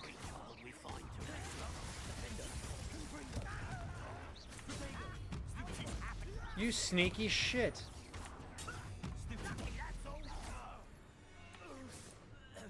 Oh fuck, thought he was gonna get me by surprise. Negative. Negative, Ghost Rider. Fucking go around. Nag Champa. Do I have the box still? Here, I'll go get a box.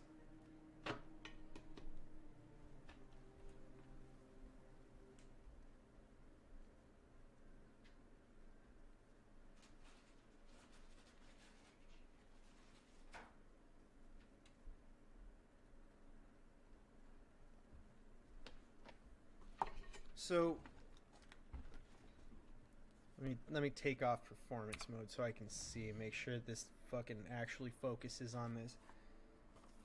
So that's Nag Champa. That's the one that I like.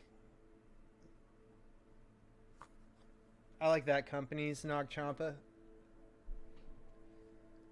So, like, I'm not real happy with like their downdraft cones that like this burner has to use, but that's just because like it has to have a hole in the middle and it's not very consistent. I don't know why it's not, but it's still like my favorite, best smelling Nag Champa. To be quite honest, that's my personal choice. My hands ever hurt, go numb? Not really, but I do like a lot of exercises. Like I do a lot of like this stuff, and like I play guitar and bass guitar, a bunch of instruments. So like I do this type of stuff too, so that you're stretching your hands all the time. So like my hands don't really bother me. The thing you put the incense, so like this tower, it's just an incense burner, because it pulls the smoke down through this trail. It's they call it a downdraft incense burner, and you just have to buy the downdraft cones when you get it, like when you use them, or else all the smoke goes up. Like they're just not designed to operate on the downdraft is all. So you just won't get the effect that you paid for. They don't cost any different, to be honest. If you use like incense cones, they cost the same amount of money,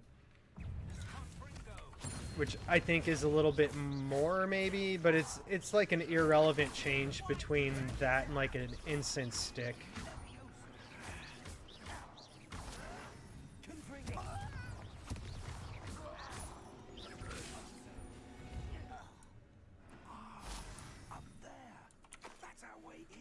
Easy day.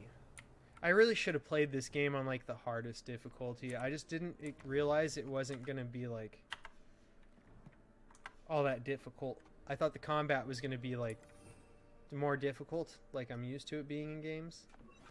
You know, like it's just typically like combat's a little more ramped up than it is in this one. I wonder if that'll work since it's sideways like that. Nice. Did. Fuck yeah.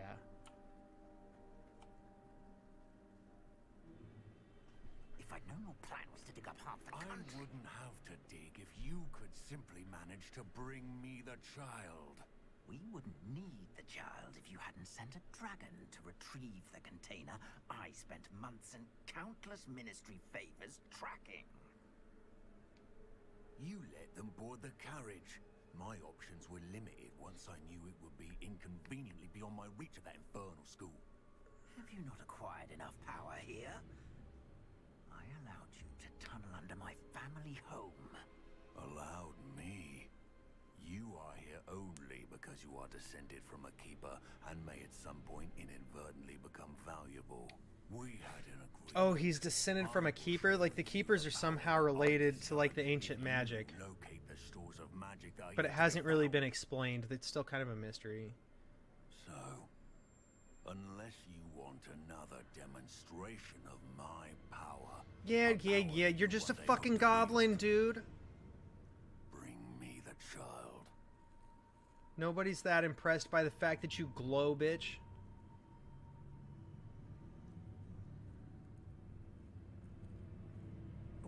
You know, I may just be like really high level too, though, because I've been doing all the side quests, so I'm probably just really over leveled, and that's probably why the combat's easy. But then again, all the monsters like scale to my level. I just don't know how much their scaling is actually accurate to what's intended. It tends to not scale right in most games, so maybe that's what it is. It depends on the game and the way they do the scaling. I tend to like level scaling because it keeps the game like interesting and challenging instead of just going back and raffle stomping everything. But at the same time, like I'll use World of Warcraft for instance because they put in level scaling for like when you're leveling characters to make the alt experience more friendly, and I think it's a great system the way that they have it in place. Because if I go back to an expansion that predates the current expansion, I can still raffle stomp everything. But in the current expansion, everything, like, just out in the world, to, like, as a leather worker going and skinning shit, the monsters I have to farm for skins and furs and scales and shit, I can group them up and beat them down, but at the same time, if I pull too many, they're going to kill me. If I don't dodge mechanics and I grab an elite, it might kill me. Like, so it makes the game more interesting. It keeps it at a slight bit of a challenge, but you can still overpower it. So I think they did a good job with how they did that, while instead of, like, now you went from level 5 to level 6 and now nothing's hard anymore, but you also don't get experience, so doing your quest now, finishing it out, is completely fucking you waste of time. It helps make things more relevant for a longer period, and I think overall it's a healthy design. It just depends on how they scale it. Sometimes the scaling sucks, and sometimes it sucks in a good way, where it's like, dude, like, I can fuck up everything, so it's just, like, really fun because everything's scaled, but you're still stupid overpowered and it didn't really matter. But it only helps, like, leveling experience. And other times it's kind of like what I was saying with this, where, like, maybe they scaled it where their level comes up but the damage doesn't really increase with the level the right way, or maybe their fight mechanics, like their fight AI is lower, so they should be casting like a shield more often or trying to dodge more often or something, and they just aren't doing it because the scaling didn't provide like the AI knowledge or something. So it just makes it feel like the game's easy as fuck, and it shouldn't be because I didn't put it on an easy mode. So I think it all comes down to programming. I did try Elden Rings. I don't know. I played it for like 5 hours and lost interest. Like I said earlier, it's just a game style that's just not for me. It doesn't really work out. Like, I don't like survival games either. It's the same thing. I play them for a while and then I lose interest. I maintain interest in survival games at least a little bit longer, but still not enough to matter really.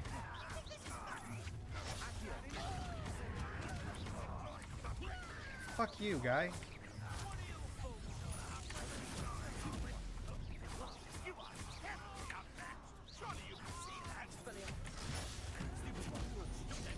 Ah, shit. I couldn't do both of them at once. And I just didn't pay attention to that one at all. And it fucked me. It kept me stuck in place. I couldn't get away. Who is fucking me up? It's this guy. I didn't even know you were there, you little shit. Fucking puny god moment for him. Fuck that guy. Oh, I used the wrong button.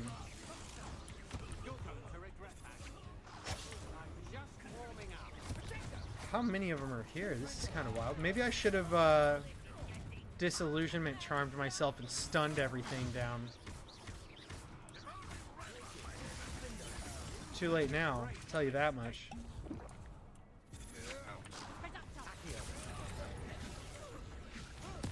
I made this fight harder than it had to be after saying it was so easy. So that happens too, I guess. I needed to time that slower so that he couldn't fuck with me at all. And I just didn't do it. Who's left? Oh. Well, he went through the wall. So there's like the different houses, but there's not classes the way you'd think of classes, since it's designed to be like a single player game. You don't really have like any healing spells. You just make the Wiggenweld potion for a healing potion, and that's really all you get for healing. You can spend some talents so that you get some health back when you kill cursed opponents, and I've got that talent, right? Like, obviously it's a good choice. But there's not necessarily classes. As far as like the enemies though, like there are different wizard classes as enemies. So I'll just pull this up real quick. Oh, I have a talent point. Look at that. So here in the enemies, there's like all these guys, right? So there's the duelist, the scout, the assassin doesn't. I guess they do cast spells. It's just they also like vanish and come up on you to stab your ass. The rangers, soldiers, executioners, like, and it, like the list goes on as you see. But they just give it just the different enemies have different spells that they kind of cast at you. The majority of them are spells that you can learn. I think there's a couple spells that they cast at you that you don't actually learn in the game though, which makes sense because you're only supposed to be like a fifth year at school, which means your character's only 15 years old. So you have pain and problem with numbness. Like, I don't really have any source for it. I grew up playing instruments, and it was just hand exercises that I learned from like violin lessons and guitar lessons and stuff. Because like doing this stuff, it's a really good hand exercise, but it's really designed so that you can spread your fingers across a fretboard better, because it gives you better flexibility between your fingers for like that spread. This one is like, it's also recommended by people who play instruments, like stringed instruments, because you're always doing this shit, right? You're always grabbing the instrument, playing, picking chords, plucking strings, holding a pick. You're always holding shit anyways. Like, this should be taught more often because it counteracts your constant grip motion. So that helps out a lot. Yes, hand exercises for musicians works out great. I also got like, it's in my truck, but if you look up like grip strength tools on like Amazon, there's one that should come up. You put your fingers in it, and it's designed to keep your hand closed. So you actually put your fingers in there, and you're trying to expand that thing as much as you can while keeping your fingertips pointed down. Because if you just do this, it's going to be real easy because you change the mechanics of it. You want to keep your hand like this and just stretch that way. You're not trying to open it full splay, just kind of to here, like you're making a claw. And what it does is it builds up strength that's counteractive to gripping, but it does build grip strength. And that thing's in my truck because I use it when I'm driving around. Like if I'm running errands or going and buying groceries or something, I'll just grab that and mess with it while I'm driving. So I'd get one of those too. Like, that thing was pretty cheap. I think it was only like $5 or $10, I think.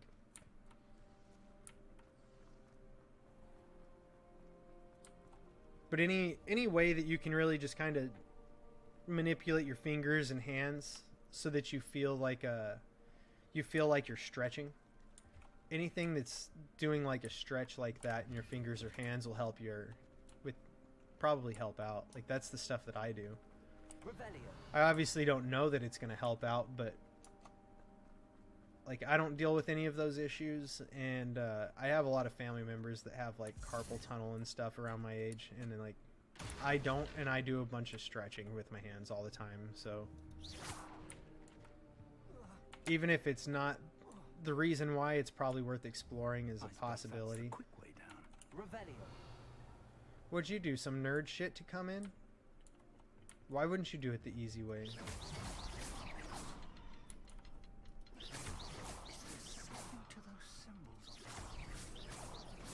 Yeah, it's the ancient magic symbol, obviously. I need to find all of them and cast them quickly in succession.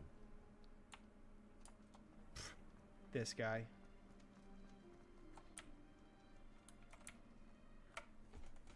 Yeah, no problem. Like, if I know things that can help, I'll try to at least pass it along. Tracks. But they're a step ahead of us. Incendiary. See what they do. Can't know everything. This must be it. The store of magic and the source of Ragnar's power. It looks empty. Huh. If they've taken all of it, why are they still here? Ragnarok said there's more to be found. This is fucking weird. If he's What the right fuck about that, it is may going or on? may not be located here. Wherever it is, we need to find it before they do. Where is that portrait? I have not tried ChatGPT. I've watched like the Athene AI videos and shit, and they are hilarious. Hilarious.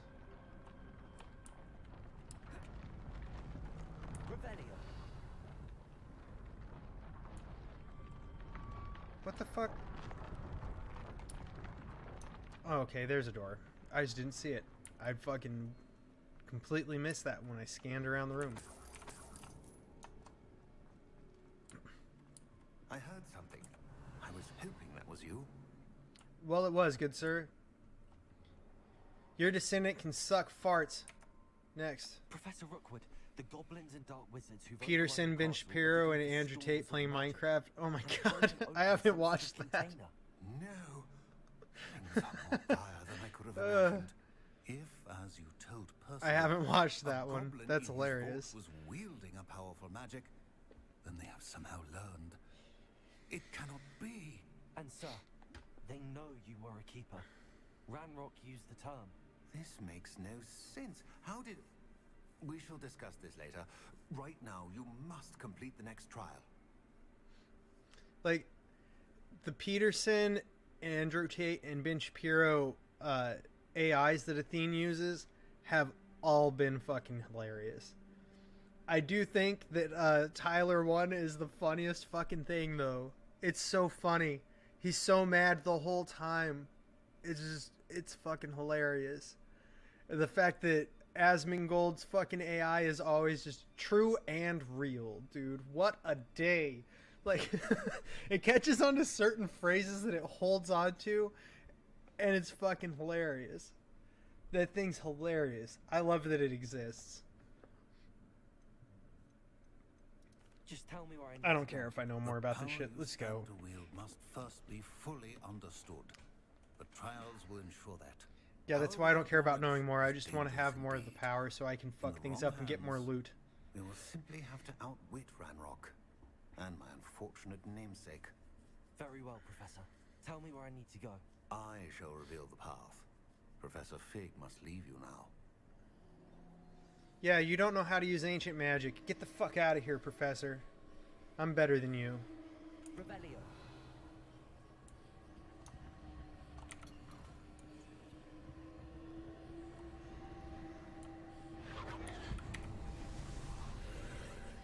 No, this one's actually like a main quest.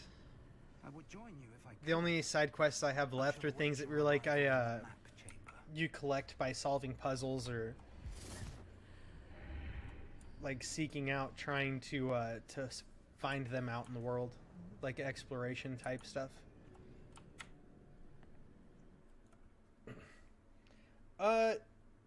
So I played The Witcher 3 pretty well. Like I enjoyed it, and then I forget what happened, but something happened where like I didn't have access to my computer for a while, and I downloaded it on Steam.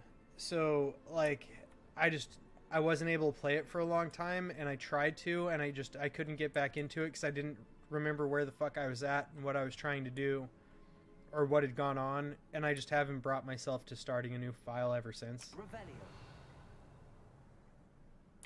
It's also the only Witcher game I ever played, and like I never read the books. Yeah, that is a problem with RPGs, is when something happens and like something comes up or anything and you have to do something else and it just pulls you away from it. Trying to get back into them is always a little difficult. I do like them more than other games though, just RPGs as a general genre is more what I lean toward.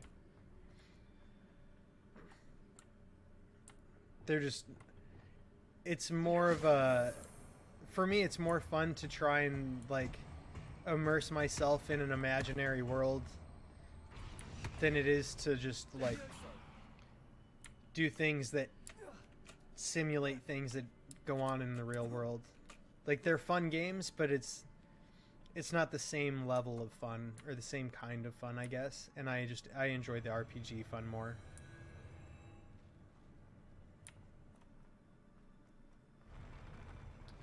Yeah, like they all just depend on indie games. Like I definitely don't hate on indie games by any means. Like, what's over there? Don't fuck with me. Revelio. Let me explore, damn you. solve your fucking puzzle. What happens if I come over here? Not gonna be able to climb it. Okay. There's way up there and I want to know what it is.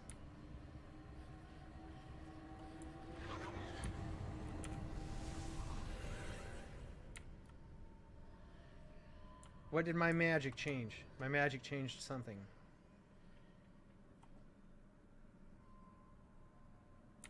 I wonder if this gate was here, or if I just fucked it up.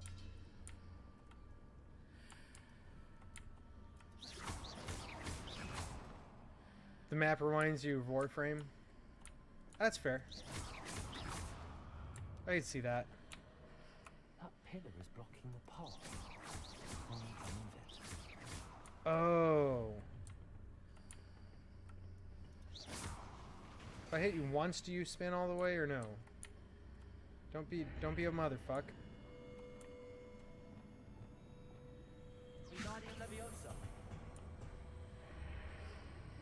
Alright. I wonder if you can cheese this like you had to cheese that one chest. Let's see. I don't know if we can do this. Nope. Doesn't work. Fun detected.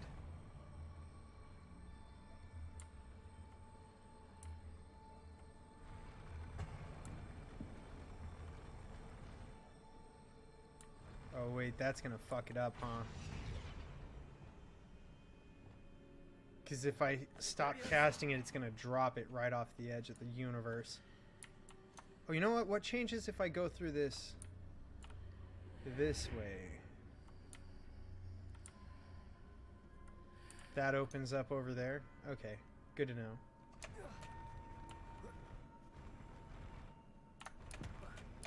Oh no! It does need to be in the middle of fucking Narnia. But it doesn't want to... Oh, oh, wait. That actually worked to our benefit. Maybe? Ah, fucker. Maybe not. Ooh, that sucks. How do we make that work out? Right, because the gate's there.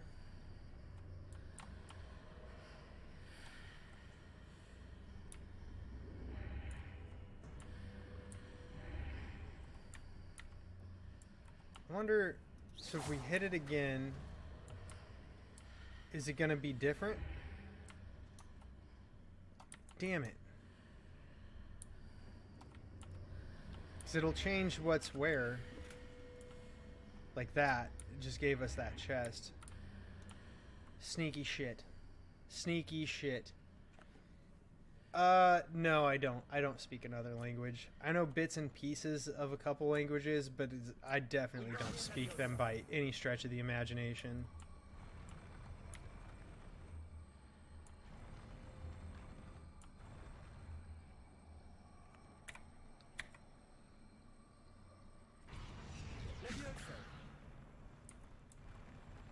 Huh, that worked out better than I thought, but not good enough. Wonder if I can nail it this way.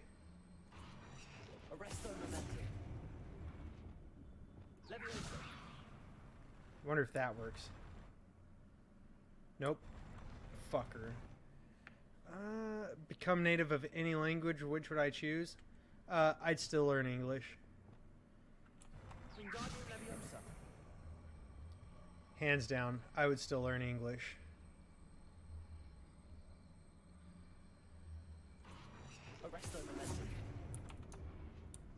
Can I make this thing have the pillar? I can make it be a pillar. What? That's how you do it. You motherfucker, why didn't you jump? A second language? It's a good question.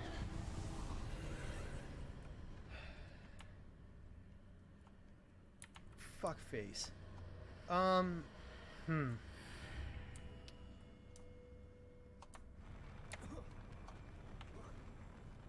man, I'm not really sure what second language I'd learn. Like, maybe Spanish. Just because it's more common around, like, places that I typically am at to spend time and shit. So maybe... I think it's the one that would make the most sense. Like, I've thought about it. Like, learning Japanese wouldn't be bad just because, like, if I learned Japanese, right, I could,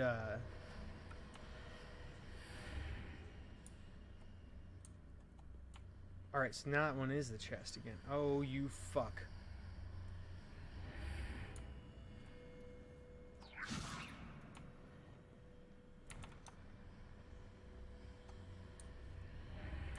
What? I can't move it anymore? Well, I guess I'm not getting that chest then. Fuck it. I've thought about learning Japanese, but, it's more of like a cultural thing. Like, I've always liked Japanese architecture and, like, craftsmanship and stuff. So, like, I'd like to learn the Japanese language just so I understand, like, the lyrics to their music and, like, the meaning behind their art and stuff better, and, like, I think it'd help enjoy, like, I think I'd enjoy anime more if I knew Japanese, because I'd understand more of the references that are made that, like, you just miss out because of not knowing it.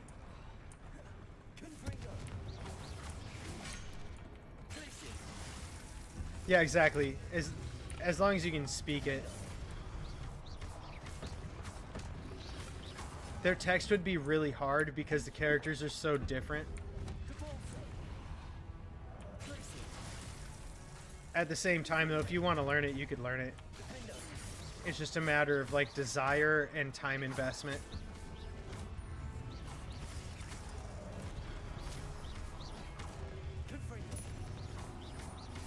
It's just, language is so hard to learn.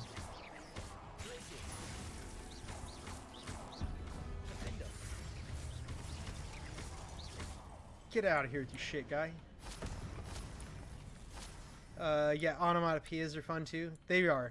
They are. Onomatopoeias are fun in every language, as is the word onomatopoeia. And you don't get an excuse to use it regularly, so when you do, I suggest you use it far more than you should. Strictly because it's fun.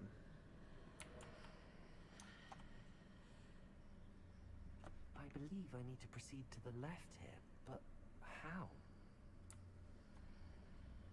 Yeah, you could probably learn a few things pretty easily in a short period of time. It would make a lot of sense. Like, it's not really all that difficult to learn a little bit of anything in a short period of time if you just use, like I said, it's time investment. How well do you want to understand the language, and how much time are you willing to spend on it, or how much time do you have the ability to spend on it in general? That would definitely all be a factor. You shitting me, guy? So what if I do it that way, I guess? What happens then? It only goes those two directions, so yeah, I guess that does work. Good.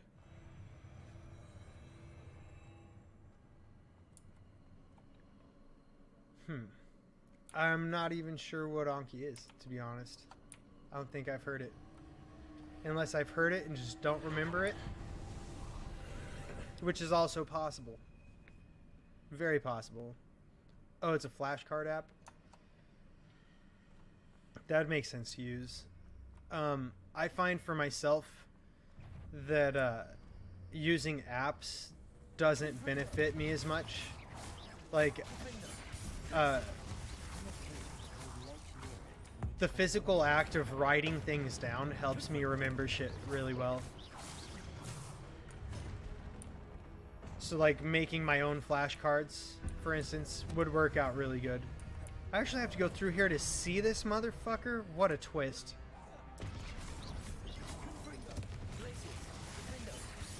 That's a fucked up use of my goddamn Merlin magic.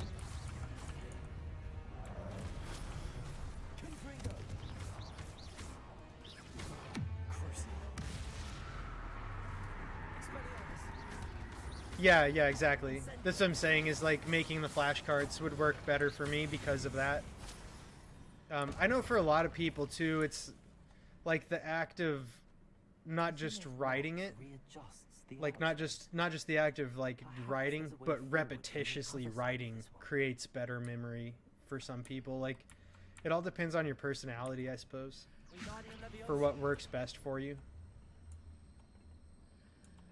I just know from having to memorize shit that it's physically writing shit helps me.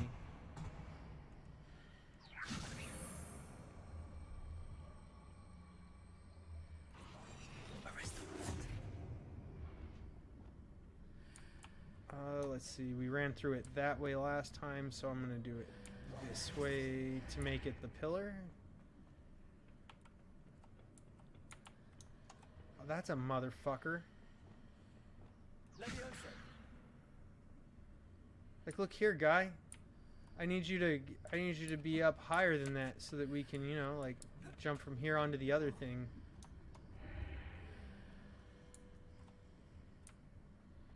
It's fucked up because it looks like it has like the a treasure chest on it that's all glowy, and it's just this fucked up dumb box. Oh, take it through the that makes sense. Okay. So if we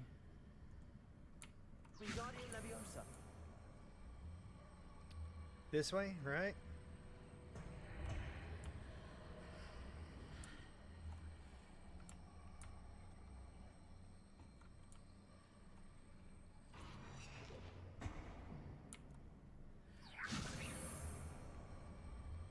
Lift it up as much as we can and try to just stop it somewhere and see if we can get it to be taller than it is. I don't think we will, but it's worth a shot. Oh, wrong one, but it works.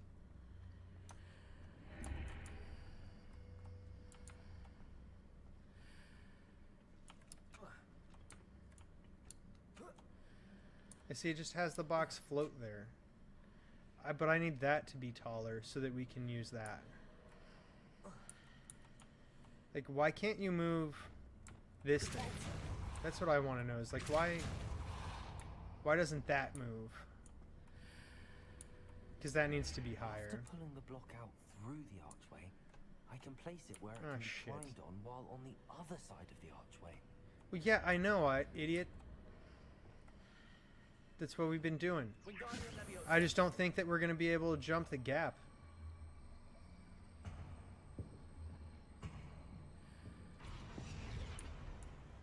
Like, I really don't think we're going to be able to jump the gap. The stronger the emotions and the more connections. Yeah, that's true. Memory competitors. Yeah, that all works. That's why, like, little jingles and rhymes and stuff help people out too. Does that? Oh, my dumb ass! It swings right the fuck over here to me. I didn't realize that it had a portal on the top of it too.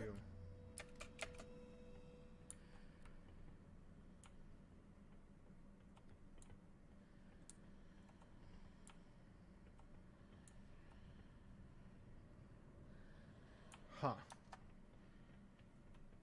Okay. I guess it just goes away and you have to reactivate it once you get through. And I'm not going to. I just thought I might have missed a thing or something.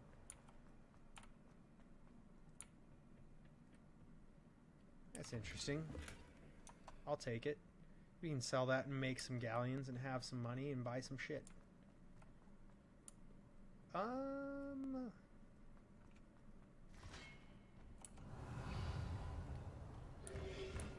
Ah, shit.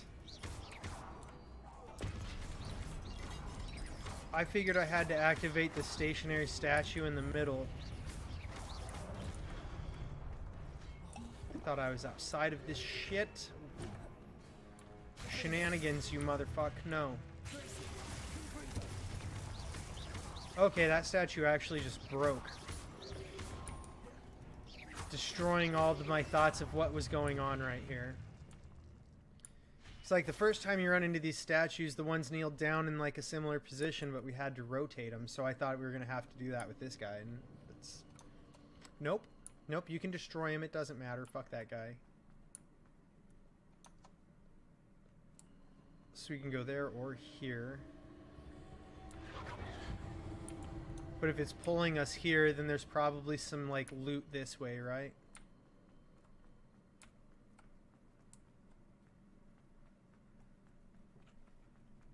We're just gonna Revelio over here and see. Revelio. No, no loot. It looks like it's just a door, which is not what we desire.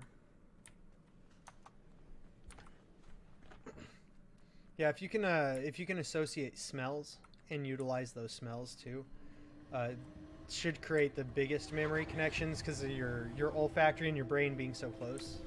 Is the idea to why memories and smells are so interwoven.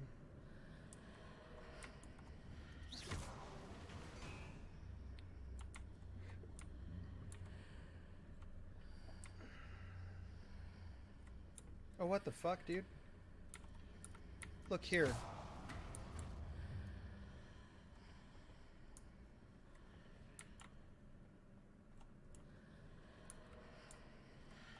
How do I make the gate go down so I can use the portal?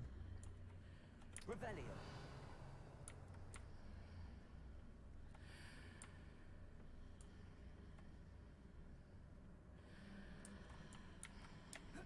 Like just put your hands right there and climb over it. It's not even a big deal. It's a bullshit gate. Whatever. It's just for this fucking chest.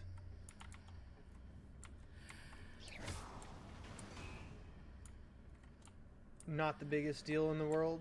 Just annoying that you can't get your loot. Does anything change?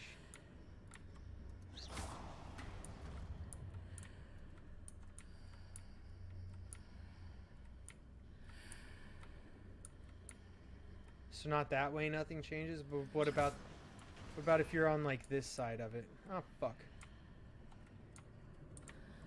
So that wall closes and that's it?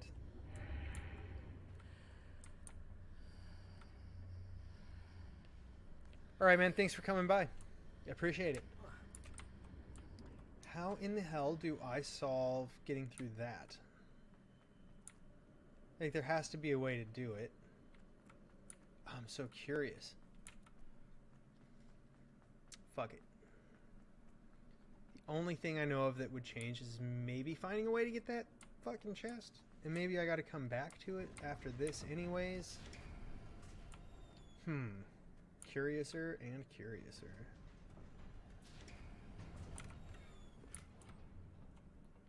Actually, I'm going to bio before I go forward because there's going to be a boss up here and I don't want to deal with it. It's too many things at once.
Alright.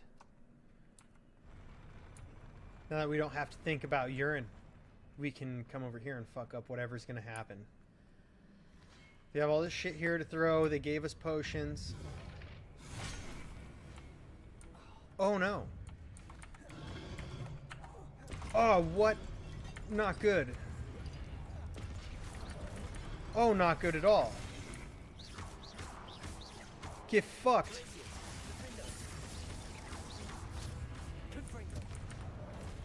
There's another one? These little fucks. And the thing is they could be on other sides of this fucking thing, like, so I can't see him like that. It's just his weapon. I can't even hit that guy. What a fuckhead. What a fuckface problem to have.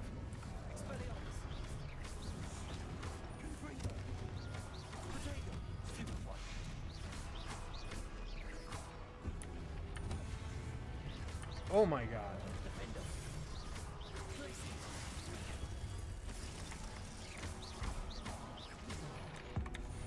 They're really coming after us with this one, tell you what.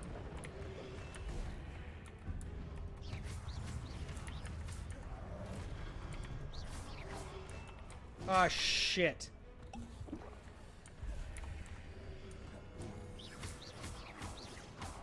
I thought I was gonna get him to come through the portal and I didn't. It didn't work out the way I'd wanted it to. Oh, fuck. I was trying to throw things, but they broke it when he did that. I didn't even think about that as an option, to be honest. Like, that he was gonna break the shit.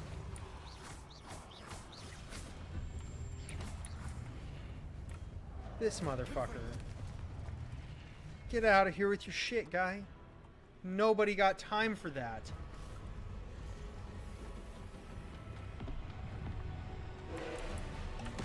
Fuck no.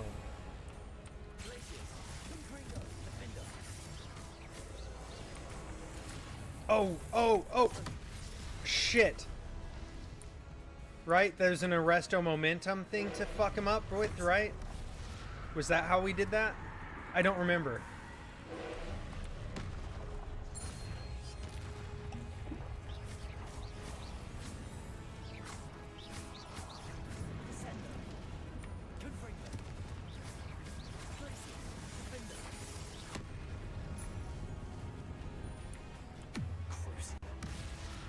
Torture the shit out of him. He's not a real thing. Oh, that was the wrong button. I tried to, like, throw up the shield and Protego myself. That's not gonna work. The red one is a dodge.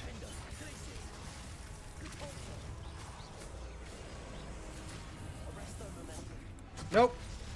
Fuck, what was the... What did I do? I could have sworn it was Arresto Momentum, and now I don't know, and I'm trying to do the thing.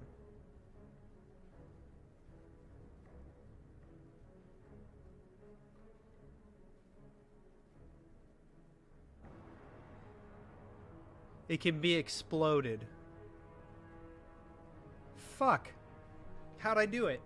I don't remember what it was. There was a spell we cast specifically at that, and I don't remember. I thought it would work out because it was the same color and it didn't. But maybe... Oh shit. Maybe a different same colored spell will work, right? Ah, it does. It does. It just didn't like Arresto Momentum, I guess. Or maybe I hit him with the Arresto Momentum and not the spell.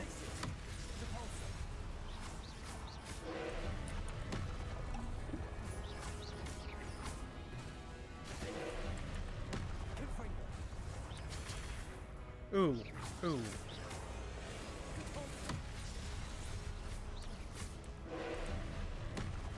Do the wizard shit, man. I want you to Merlin magic the fuck out of him. We ain't got time for him to try and fuck on us, alright? Ain't nobody got that kind of time.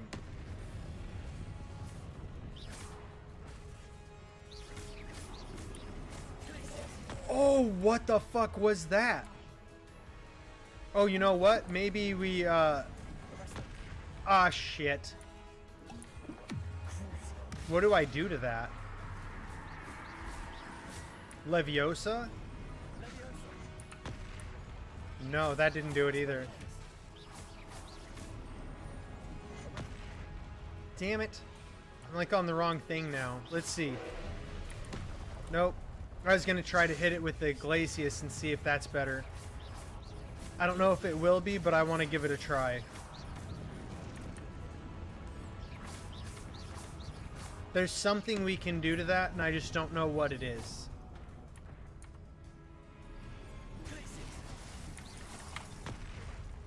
Wait a minute.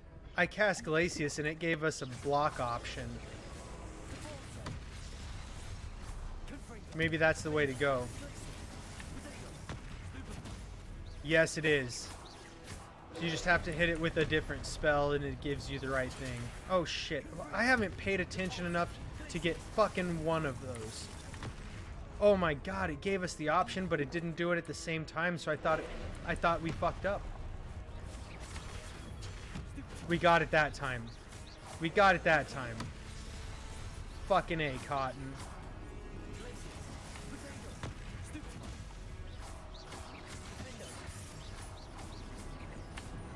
Oh, it actually just gives us the option and I just fucking didn't see it, or what? Oh no, we timed that terribly wrong. My mistake. No, we're Merlin magicking you. Fuck out of here with that shit. Fuck that, dude. I wish it would have given us all the Merlin magic refill shit that was just floating around, you know, instead of just disenchanting into the ether.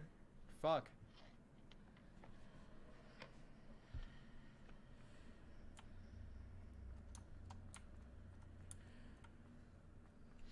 We put in a lot of effort building that thing up to exist. Damn it. You know, maybe it was a scaling thing where the scaling sucked because that was actually more challenging. Like to the point where had I used a Maxima potion, it probably would have been noticeable. Or maybe like a Thunder Brew at another point. Like, you know what I mean? I should probably use those more.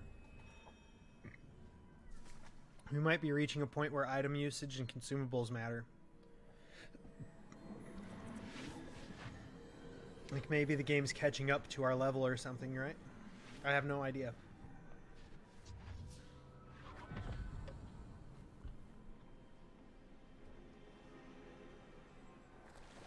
That or I just need to pay more attention and do mechanics, and that could very easily be the case.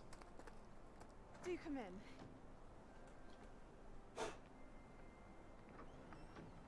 Please, have a seat. Let's have a mystery code. Isadora, we are all most intrigued to hear. We're ready. I've something to show you. Okay. Father, these are my colleagues from Hogwarts. Father hasn't spoken since my brother died. On my travels, I confirm that which I've always believed. That we have the power to take away pain.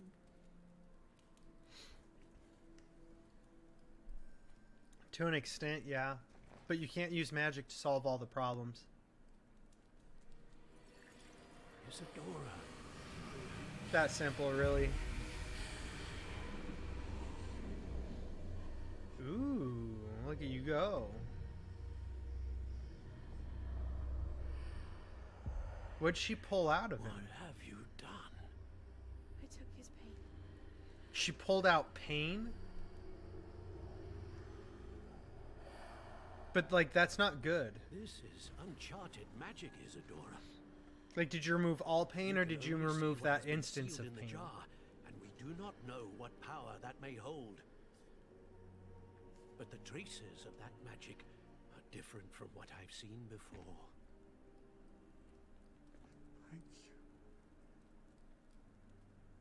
It's like if he doesn't feel pain, he could be like burning his hand and not know and leave it there. Like, that's a real issue that people actually deal with in the real world. And if you just take his ability to feel pain, he's going to be dealing with those issues that those people deal with. Not like the same issues that you would deal with if it was just like you took that one instance of pain, so it's beneficial. So hopefully it works that way, right? And doesn't just give him a debilitating issue. Or maybe not debilitating, but like a something causes you to have to pay more attention and be more aware of what's going on around you with things. That's strange. It didn't let us walk for a while. And in one piece, no less. Well, yeah. Are you surprised, motherfucker? I'm better than you. You're not as good of a magic guy as me. I'm a better wizard. Professor Rookwood told me about what happened at Rookwood Castle. In light of the dire circumstances in which we find ourselves, it is most fortunate that someone so competent is following this path. Thank you, Professor. Yeah, you could have had someone who I shall keep the sucked second ass at artifact magic. safe as you've advised. Good. Are you ready Like, to what move if... on? What if Neville Longbottom had this power and was trying to do this shit, right? Like, what if you're trying to do this shit with somebody like Neville, who everybody was worried was going to be a squib? Fuck you, let me roll forward. Why are my wheels stuck? I know there's carpet under here, but there's a mat under here to prevent that shit. What was the glowing strand that Isadora pulled from her father's chest? It was pain. You will understand more about her actions as you complete the trials. Okay, well, I hope it's not just all pain. Like I said, I hope it's that instance of I'm ready pain. for whatever comes next. In that case, introductions are in order. Allow me to introduce former Hogwarts headmistress. Oh, that's Lee cool. Another Fitzgerald. headmaster, or headmistress. Headmistress because it's a woman. I just said headmaster because, like, you know, How do you do? a general's a I general's must a say that I general. was not entirely surprised to learn that a student had been completing the trials. I've always believed Hogwarts students are capable of anything they set their minds to. Thank you, Professor. It's a pleasure to meet you as well. I am certain that you are more than capable of completing my trial. However, I must first, how shall I say? So is prepare Professor the location of Figgakeeper, the next or trial. was the guy from, like, the, Trust your judgment, Professor Fitzgerald. You should was know the guy better from the than anyone ministry how to manage the keeper? inconvenience of, Or were they well, both keepers? A vainglorious and exasperating headmaster? Indeed, I should. I shall confirm that everything is in order immediately. Because it seems like the keepers are meant Of to, course. like, Professor Fitzgerald needs some guide time to users. clear the way forward. Until then, Ah, you should Jesus. continue to Or learn wielders your of this Merlin magic If you into learn being able to more do, about like, Ranrock and Victor Rookwood's harness activities and in learn the meantime, abilities to use it. Please let us Understand know. it. Very well, Professor. It seems as if that's what the keeper's purpose is at the moment, right? I know. Continue to Like hold they're on. the keepers of the knowledge Learn quickly. Hopefully type of you'll thing. soon hear from Lodgok as well, and we shall learn how he fared with the helmet you retrieved. Well done Yep. today, as always. Hopefully. We shall speak again soon.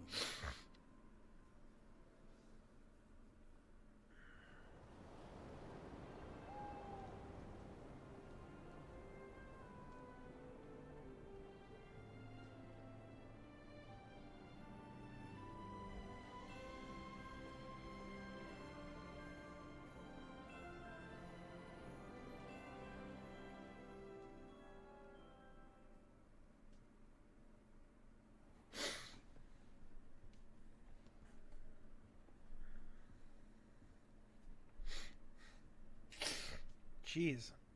This runny ass nose. What a fucking problem.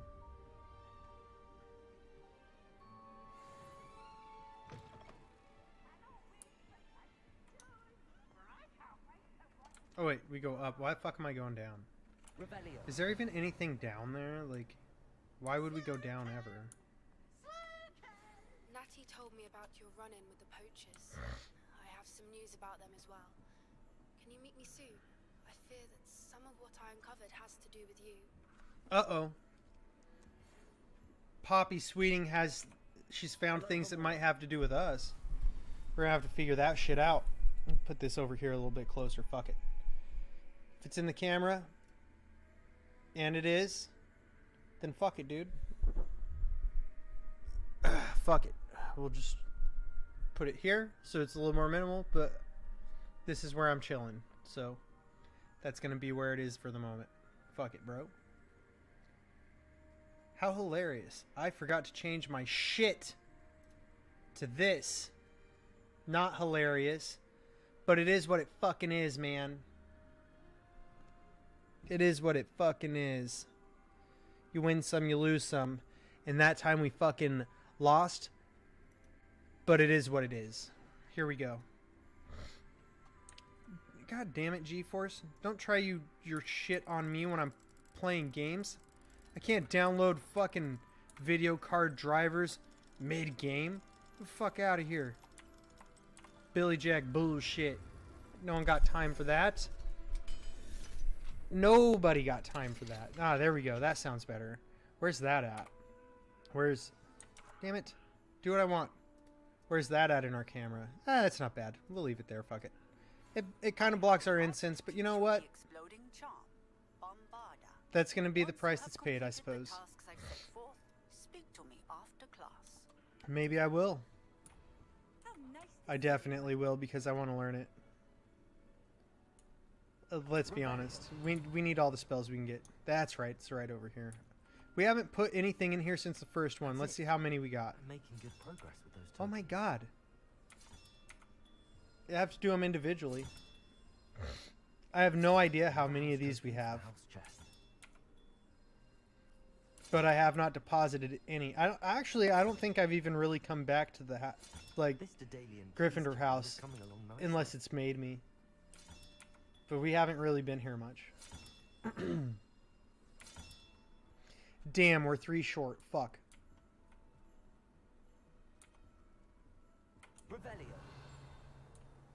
You see, though, there's not a lot of reason to be here much.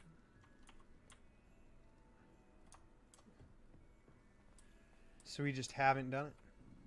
I suppose I'm not allowed up there. That's cool, because that's how it's described in the book. Look. Appears I won't be going up there. It's exactly how they describe it in the book. It turns into a slide. That's awesome. I love that shit. Oh, that's for us to play that. We don't need to do that. Oh, let's just see what we got going. What am I doing? Doing shit the hard way for no reason.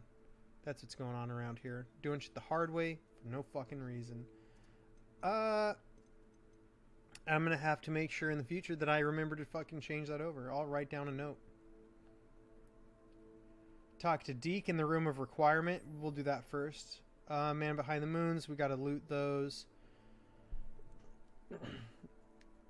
Acquire a deer call with the knapsack. We haven't come across them, or we'd have it. Same with the giant purple toad. So hopefully we find those when we're doing the other stuff. Let's spin this talent point too. Let's see. Spells. That wouldn't be bad. I do want to do the one, right?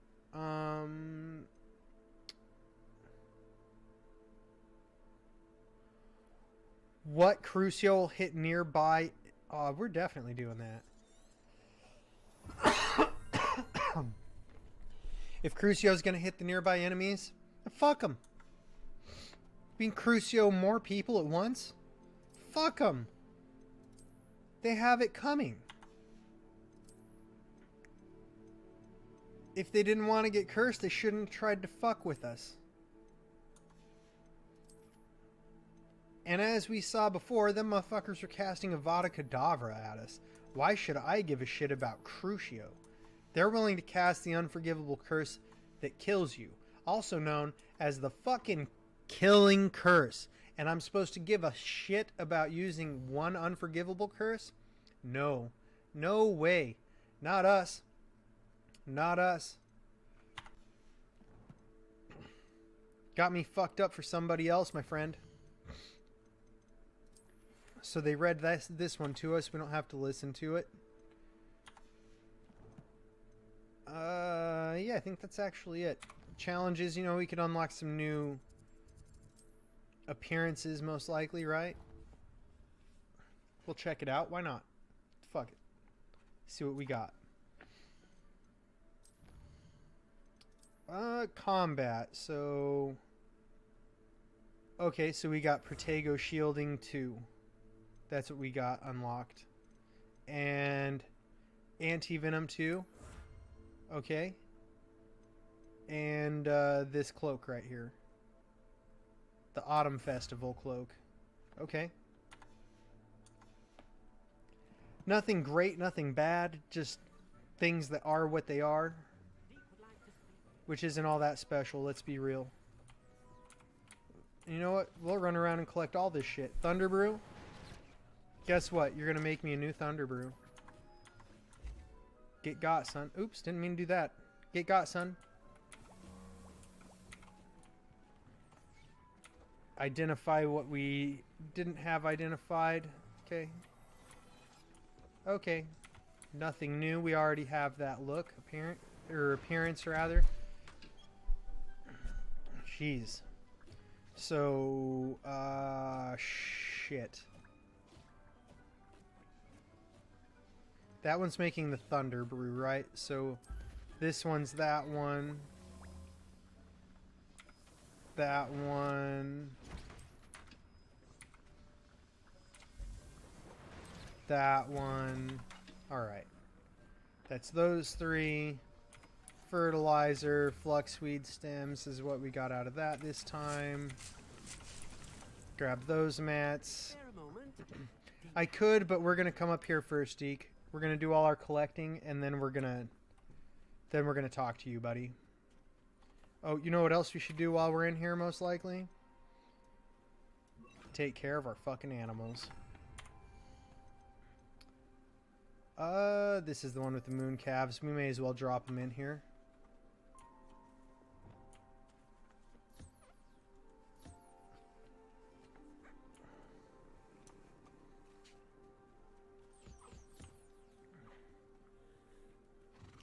Come here, Jabbernol. Okay, so you I can't fuck with because you gave me your stuff already. Everybody else gets brushed and not hated because they didn't have stuff. It's that Jabbernol's own fault for fucking around and finding out the hard way, I guess. Jesus, fucking nose hair itching the shit out of my face. I just want it gone.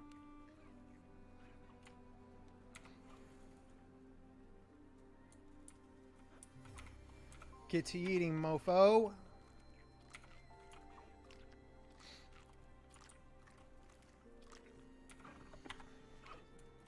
Oh, that must have been the one that we couldn't do anything with, really. Caligo, have some food, pal. Same with our unicorn. Oh, Sebastian wants our attention again. Wants us in the Undercroft after reading some more of Salazar Slytherin's shit. Figures. He is kind of a shitty individual, right? Who gives a fuck about that guy? True statement, honestly. Like, I fucking hate Sebastian. Fuck that guy. What a douche. I guess hate's a little stronger than intended. I really don't like him, though. Got it that time, motherfucker.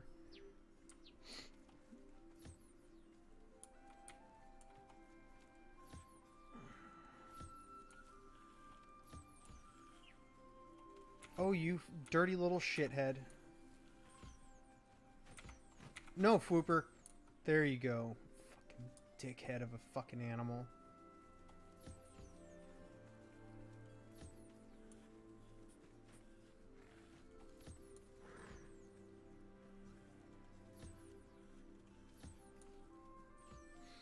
Alright. So those all got done. Now you fucks can have food.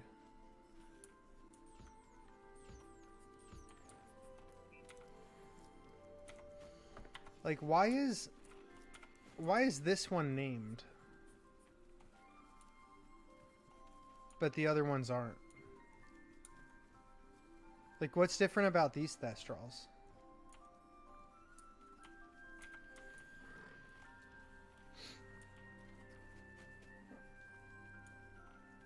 It's a real mystery, to be quite honest. I have no idea what separates the other Thestrals so that they don't have names.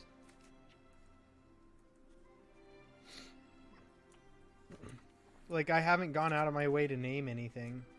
If I've interacted with things and had the ability to name them, I wouldn't know because I've only done it right here. Oh, look, you can name them.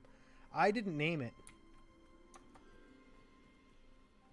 Unless I accidentally clicked that somehow into that by accidentally interacting with it and pressing R afterwards and just didn't realize and just hit escape till I got the fuck out of the window.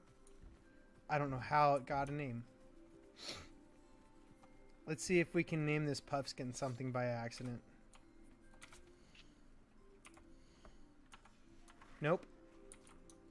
Nope. Not how it works. So I don't know how it got its name. There'd have had to have been too many things to accidentally take place for me to think that that's because of me just clicking shit. Our chomping cabbage. Oh, yeah. Invisibility potion. And then we come over to the other spot and tell it to make another focus potion. No.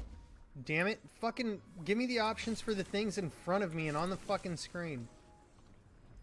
Do we get more mandrake? Nope. Nope. Same amount of mandrake. Kind of want to just get rid of this fucking thing then. To be perfectly honest.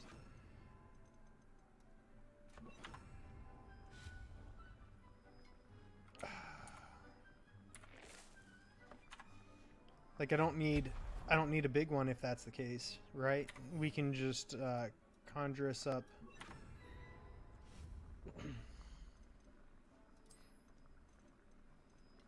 small ones.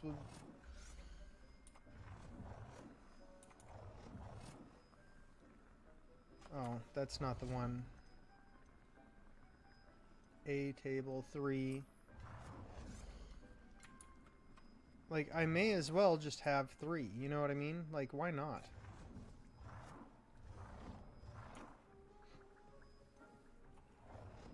I guess not over there.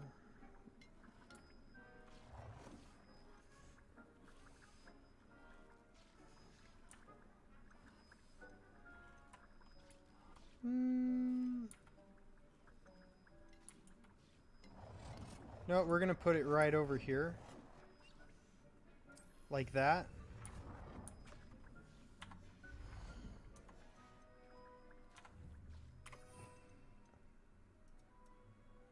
And I'm gonna get rid of these shits, because who the fuck? Who needs them? Get out of my fucking way. Alright.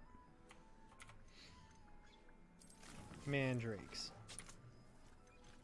Mandrakes. Mandrakes. And that's how that's going to go down.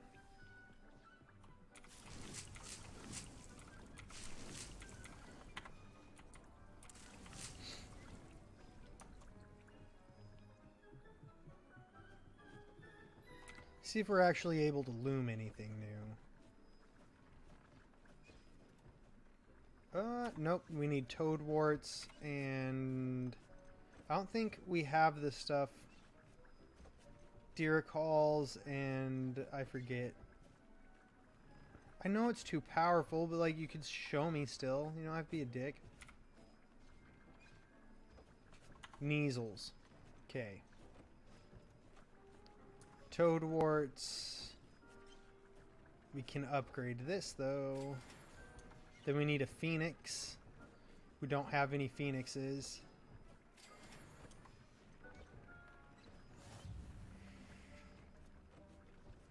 Fully upgraded. Don't have warts. Okay. So we did have a couple things we could upgrade at least. That's nice. Hello, Deke. You wanted to talk to me? Indeed. Deke thought you might want to learn how to build a breeding pen so that you can breed beasts. Oh, we can breed them? What? That sounds like a very good idea. It wasn't happening, so I thought we couldn't do it. Go hand in hand. Young beasts are particularly vulnerable to poachers. Breeding beasts here in the room will allow us to keep the younger ones safe. I see. It'll also give us a string of income, because we can breed them and then just sell them. To the room, one male, one female. Deke suggests rescuing thestrals, as they're at great risk from poachers. Okay, I've got thestrals. But their relationship with death gives them a bad reputation. They're prized by poachers for their tail hairs. I've seen I bet. thestrals before, but where would I find a pair of them nearby? Deke has seen some wild thestrals not too far from the Hogwarts grounds. Then you'll need to purchase a spellcraft for the pen from Tomes and Scrolls and gather the materials it requires. I definitely don't have that, I'm sure. And you have the spellcraft. Maybe I did, though. I think I did. No, I didn't. Damn. Okay, so Hogsmeade. This is our closest one. On the South Hogsmeade. Got it. Got it. Okay. Here I come.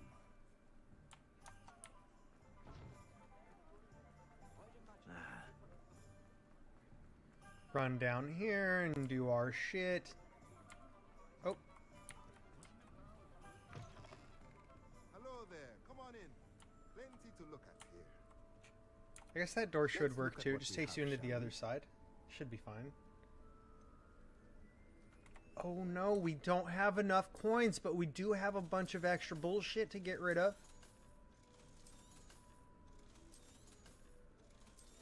Bye-bye, bullshit.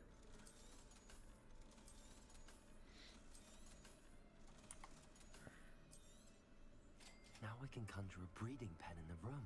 Best get back to Deke with the thestrals. That's exactly what we're gonna do.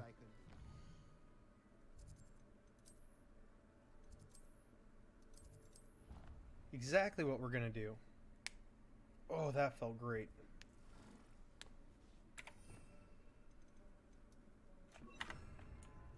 We're gonna need that spell.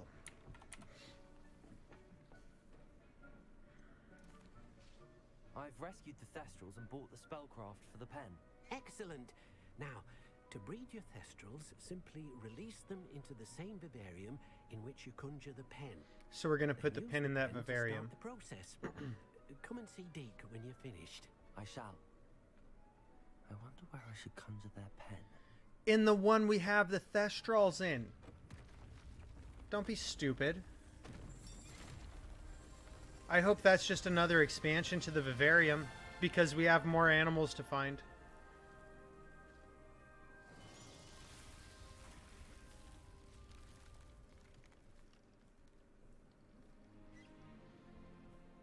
We have more animals to find and rescue, so like Deke never grows tired of the room of surprises. We now have the perfect place for those thestrals. Please let Deke know once you've bred them. Okay. Fuck it. Let's just come in here and take the thestrals in there. I don't give a shit.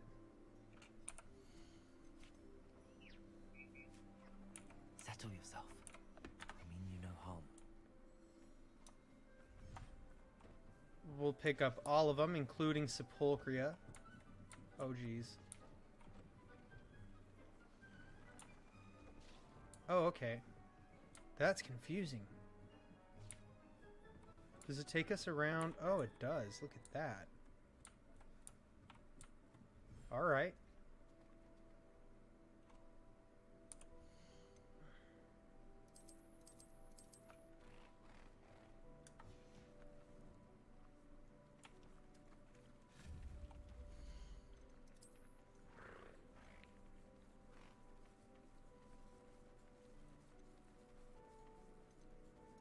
Oh, I need to summon one of these in every one of these regardless.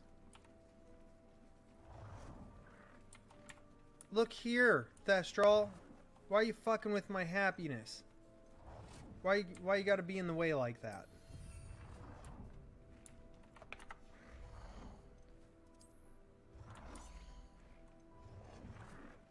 Instead of me being a fucking sucker and having to feed everything, I need to summon that in every one of them.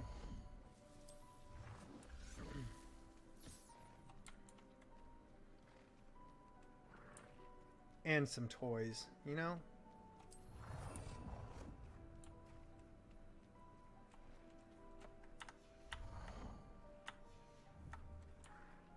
There we go, and then we use it.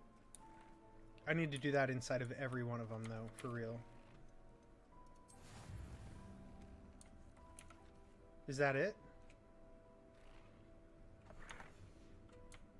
Okay. So that's all you do. It's that simple. Oh.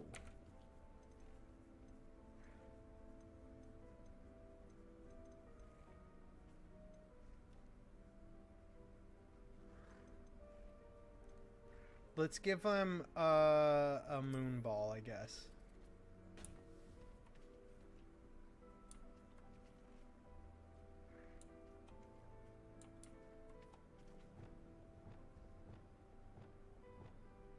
Ugh.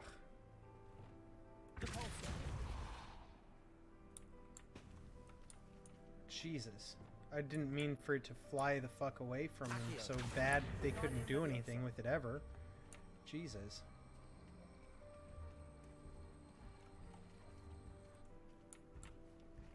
Play with your fucking ball. Okay.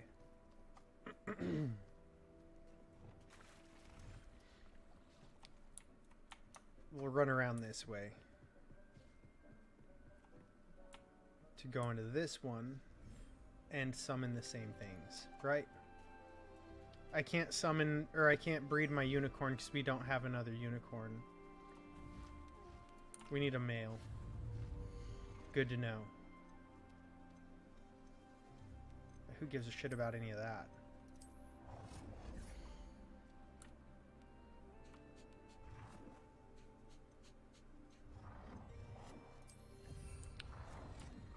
That in here. One of these over here.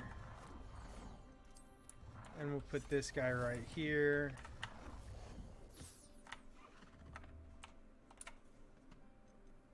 And give these guys a fucking dark magician dummy. They can all fuck with. Actually, let's breed the hippogriffs. Why not? We've got a couple. We don't have a bunch of hippogriffs. May as well, right? I don't know what we need their feathers for still, but like we may as well give it a whirl.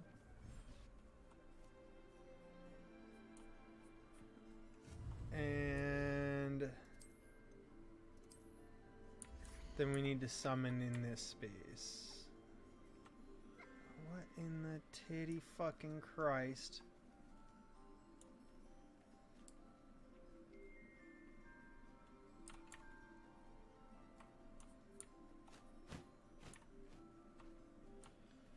I should probably put the griffins here. Like, there's so many, like, whatever.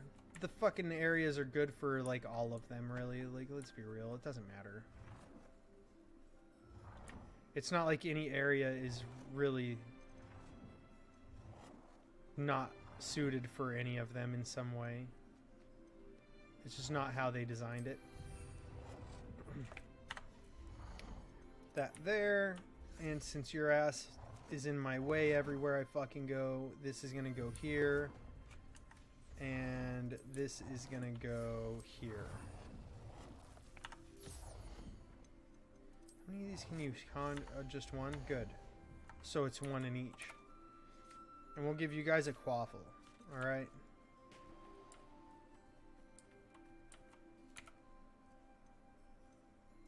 I guess puffskins are all we have the ability to breed over here. That's fine.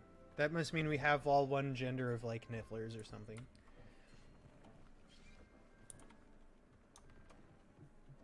And this is gonna take, like, a while, right? Yeah, like almost 30 minutes. So until that's done, we're finished with that, I guess. We'll go take care of stupid Sebastian's stupid shit problem. We got another Summoner's Court match? Fuck those dudes. What a bunch of butt plugs.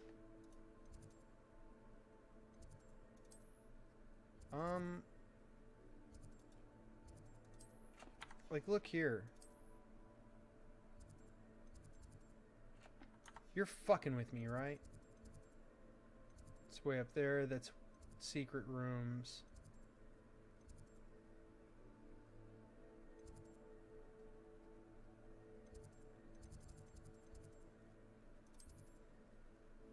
This isn't down in the bell tower wing. Like, Which one is it? Didn't we pick up the thing for Slytherin? Like for their...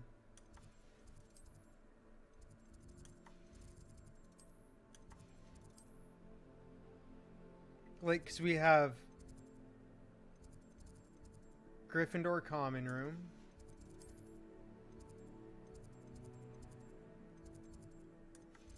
I could have sworn we had something for the Slytherin class, right? Ravenclaw Tower.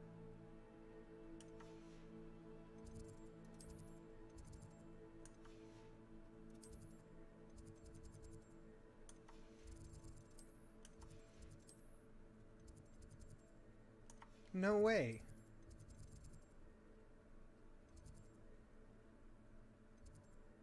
I really could have sworn we'd gone down there for some shit.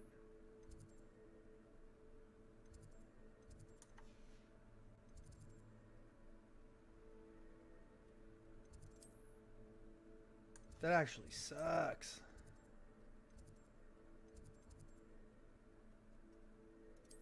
Let's go to the lower grand staircase and see where it sends us, because we've got to go down into the dungeons.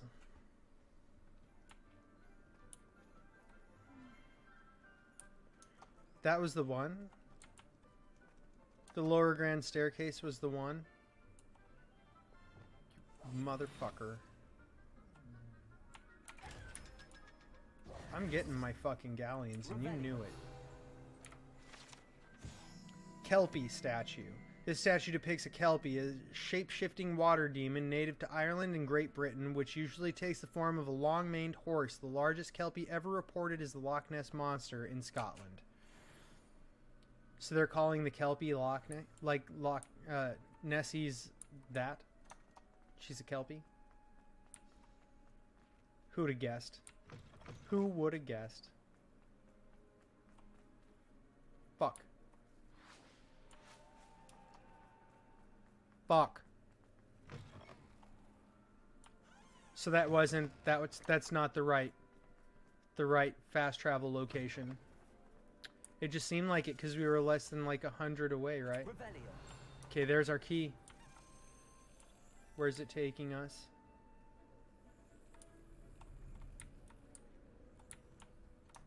Oh, see, we could have gone up those stairs to chase it and been fucked. Shithead. Nope.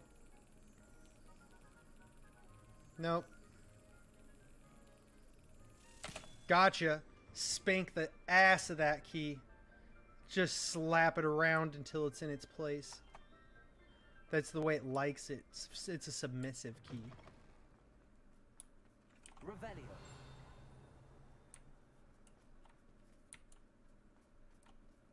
Why'd it make that noise if there was nothing here? Oh, okay, it's showing me those up there. And that shit up there. It just makes the noise, so like, what the fuck are you showing me that I can't see? Which one is this? Which locate? Oh, fuck no, really? It brought us all the way back over here? No way. Like, how's the castle not have better avenues of travel from place to place? Oh, duh, I had to go to the fucking Undercroft, not to... I was trying to get down into, like, the dungeons where the Slytherin house is. I forgot we needed to go to the Undercroft. Oh, man. It's no bueno. You'll never believe What did you discover in the spellbook we found in the scriptorium? Salazar Slytherin's spellbook was a little difficult to interpret, but fascinating. Evidently, he encouraged teaching dark magic at Hogwarts. Yeah, he did. Neither the Imperious Curse nor the Killing Curse was unforgivable during his time. Oh, you could do them all? Students should be prepared to use dark magic when necessary, not to Was the fear it. Cruciatus Curse That's why we still had to use unforgivable? Crucio to gain access to the scriptorium. He didn't Okay, want his so it knowledge wasn't. shared with anyone who was afraid of the power of dark magic.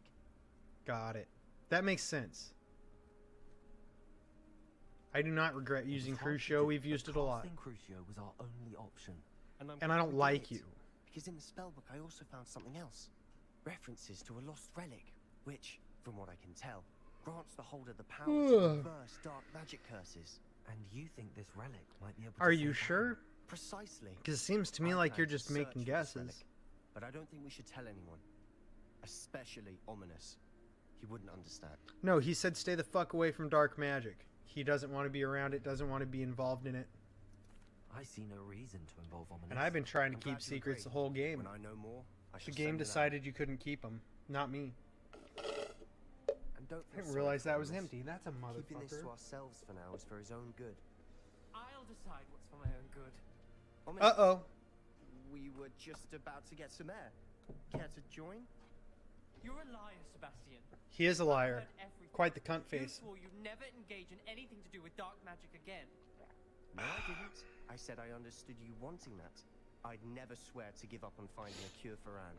Nah, that'd be You dumb. don't know Nobody's when doing to that. stop, do you? I know when not to stop. Leave this alone, Ominous. I'll be on my way. Yeah, people are being hit for streaming this game. I'm such a small streamer that I'm just not really worried about it, to be quite honest. And just don't really care. If we're being completely honest about it, I just don't really care. However, thank you for coming by, and I appreciate you. My stats for the game, or what?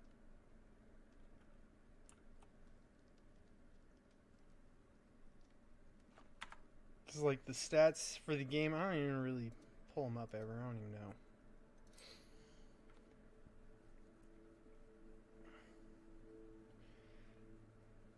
Like, that's my character.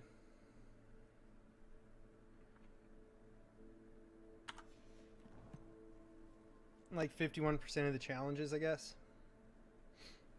Which, there you go. Ominous, Sebastian meant well. I know what I heard. You knew I wouldn't agree with this. Going after that relic is not a good idea. Sebastian doesn't even realize it, but he's as irresponsible and reckless now as his parents were years ago. It's why they died. I think he just has a reflexively negative approach to dark magic because of being a Gaunt. Yeah, I've been doing all the side quests, to be honest. I don't know. I haven't spent a lot doing a lot of the searching out the puzzles and solving them. So, I'm not sure off the top of my head. I'll have to check right after this.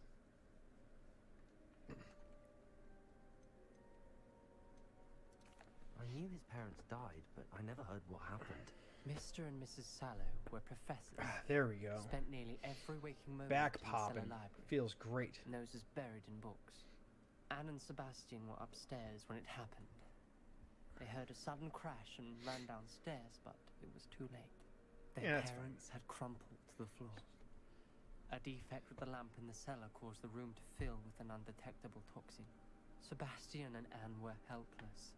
They had no Like magic. not having a scent in natural gas and getting CO2'd out. That would That's suck. why I can't understand Sebastian's recklessness. I've practically lost Anne. I cannot lose Sebastian too. Please avoid anything to do with that spellbook. I'm not gonna listen to you. Those references in the book seem The promising. fuck out of here. Everything to do with Salazar Slytherin seems promising until it's too late. I hope Sebastian pursues this. No. Sure. further. But if you think These dicks have been casting like the killing curse at me. Why would I give a shit? If mean they're gonna cast everything they can at me, then why would I handicap myself? That's dumb. So let's see. The cloak is the Distinguished School Cloak. And I just, right here, just selected to have the hood up. I like it. Yeah, I'm House Gryffindor.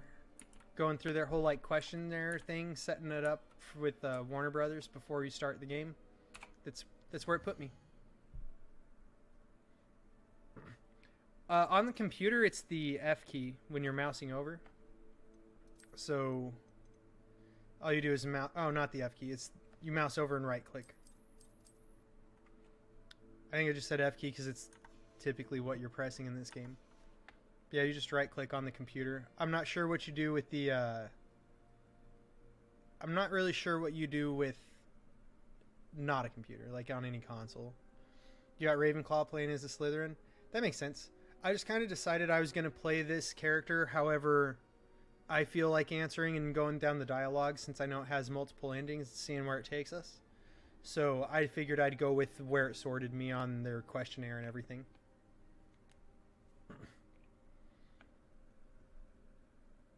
Using the keyboard and mouse on the PS5. You know, I've thought about doing that. I just never taken the time to set up the keyboard stuff for it. But I also just, I don't know. The games I play there, I tend to like with the controller anyway, so seems like extra. But that's just the way I interact with it, really. Yeah, I'm happy you turned in as well. I'm glad I could show you something. Because it's pretty much any cloak I believe you're able to pop the hood up on.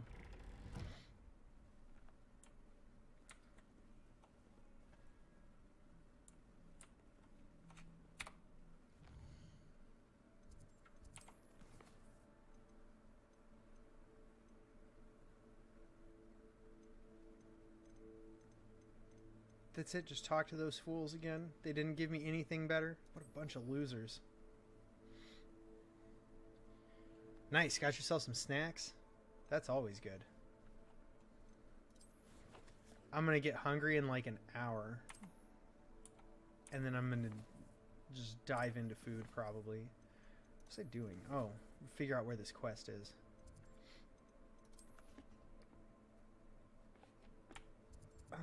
Way the fuck up here.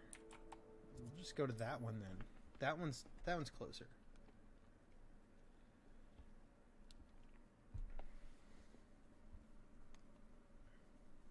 You can't imagine how inconvenient travel was before I invented flu powder.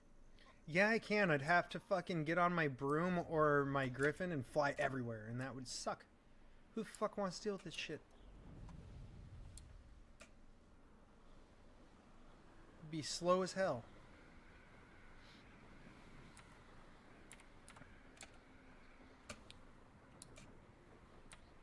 Oh, we're gonna fuck these guys up so we can get their collection item. We're gonna fuck this guy up as soon as we land. Oh nope, I don't have any. I thought I had ancient magic power saved up. That's one way to save yourself from the fucking Merlin magic that was gonna get you.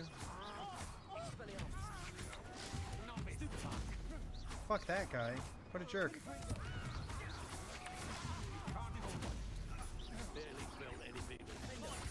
Fuck out of here.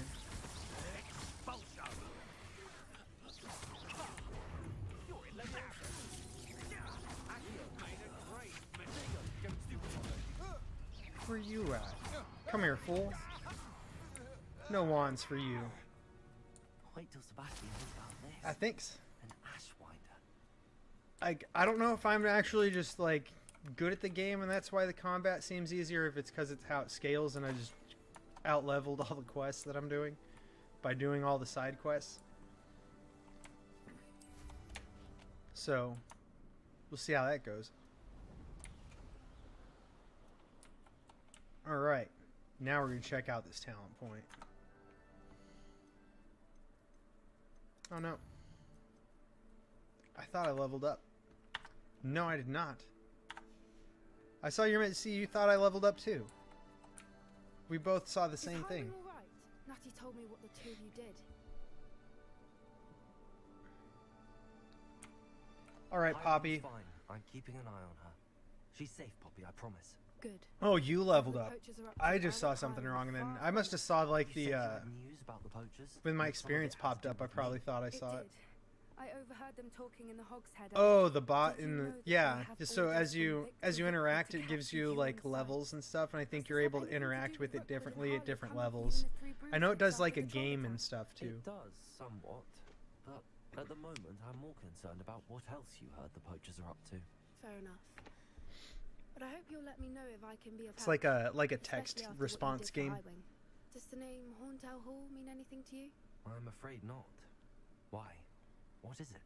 The poacher's best kept secret, apparently. The name came up twice, but they never went into detail. I also overheard one of them bragging about all the gold they're making, at the expense of innocent creatures, undoubtedly. The poacher spoke of this area, and I thought of course if it we would be. searched They're around a bit, poachers. It might give us clues as to what they're doing. If you ever meet my gran, this trip never happened. Well, of course. We're both fucking kids.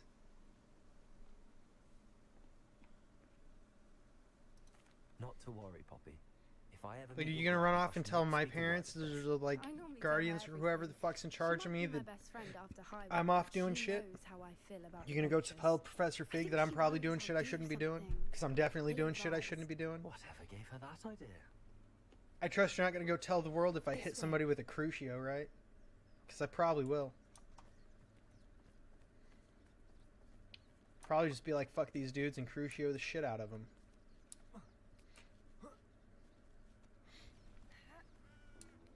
Professor Weasley's gonna give me a spanking? Well, if she wants to duel about it, she can duel about it. I don't believe she'd beat me. An entire castle to roam, yet you choose to wander here. Hey, motherfucker, I've seen you guys plenty of times and nobody's been mad about it. Why are you butthurt now? Do you take us for fools? That we do not notice more and more of your kind around here, in league with the poachers? You guys don't fuck with kids either. Chill the fuck out. Go home. I hope for your sake that is true. You don't think she has the skills like Professor Black? With the poachers and those they work I mean, I don't really think Professor Black's all that skilled either, to be honest. I think he's mostly just talk. He seems like he's just been daunting and shit, and in the books they just basically say that he's one of the most unliked headmasters ever. And the poachers aren't So, helping matters. But why I would just you think assume that he's we gonna had suck. anything to do with poachers? I did notice the poachers talking with a few villagers in Hogsmeade. I'm not sure why. Perhaps that's why the centaurs are suspicious. Because the poachers have to sell shit. The poachers can't just poach things. Like, what would the point in that be? They've got to sell shit too. Nice, the Dugbog just jumps out and eats this fucking deer. I've seen a Dugbog behave that violently. It seems that a Just lot of jumps out beasts and have eats been more him. aggressive than usual lately. I've noticed Yeah, that he too. canceled Quidditch because of almost like the an same injury that thing. wasn't an injury. It was somebody, like a student got cursed by another student. This is odd. What is it? Not entirely sure. He's a But look douche. around. If the poachers were here, perhaps we can find out why. Revelio. Like the shield and hat weren't signs of poachers? The cages right here? Why wouldn't they take their cages with them when they left? Pelts. Still smoking. They can't have been gone long. Of course they're not gone long. They're still probably really close. Wait, that's a super fresh fire. I was trying to loot this thing, but okay. Wearing a shitty plaid shirt. This is goblin metal. Seems out of place in a poacher camp. I should tell Poppy about it. Well, we know they've been working together. Ranrock's dudes and Rookwood's dudes, so what's the Anything shock? interesting? Poachers were here. All sorts of evidence. But I found something else. It's goblin made. I found Sure is. goblin armor. Let's keep searching, but carefully. Merlin only knows what's going on here. I don't have a good feeling about this. No? Well, where are we going? How do goblin and poacher interests align? Look, down there. Definitely poachers. No creatures though. So what are they doing out here? Let's take a closer look. They won't be happy to see us. Should we use disillusionment? Or perhaps... We should absolutely use disillusionment. Discreet approach. Hard to say from up here. We'll see if Let's we get a can better sneak lay of the around land. and just stun the shit out of everybody. Or if we get found and we have to fuck everyone up. Either way, it's gonna go down. You can learn a lot from weather, though, can't you? It's like Do do do do.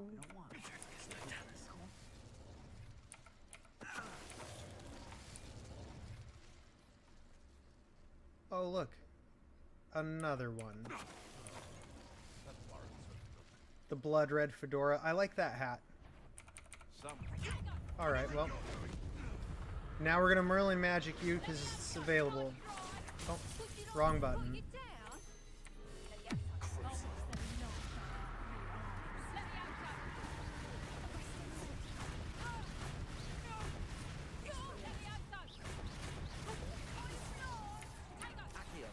Rough life, and now you're too far from your wand for it to matter.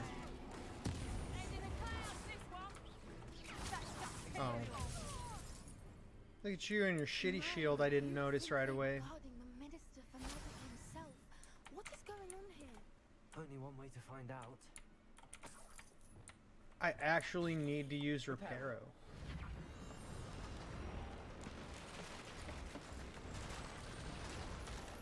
One whisker in my mustache keeps, like, for some reason curls up and goes right into my nostril and just tickles shit out of it. It won't go away.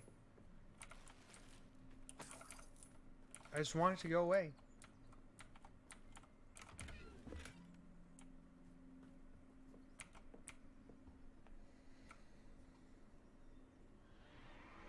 What in Merlin's name? A dragon? A couple dragons. They're cockfighting dragons. And we saw a dragon collar. Okay. Okay. That makes sense. It's a dragon. And they were trying to get patrons to come and bet, gamble, and watch. This is Hauntel Hall. The name makes sense now, and the secrecy. No wonder the poachers were in Hogsmeade so much. Likely taking bets and spreading the word, given how crowded it is here. Like I said, you gotta have people do it or you don't make money. Why else would they be why else would they be fucking poaching if they weren't making money? Poachers are far too greedy to run a fighting ring with only 2 dragons. We should take advantage of most eyes being in the fight and look around. But be discreet. You especially can't afford to be spotted. You still haven't told me how the fuck I'm tied into this.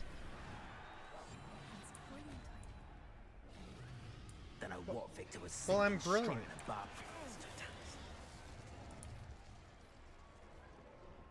Alright. None of his shit. He's now a no factor. No factor kind of problem. Okay, none of the loot up there.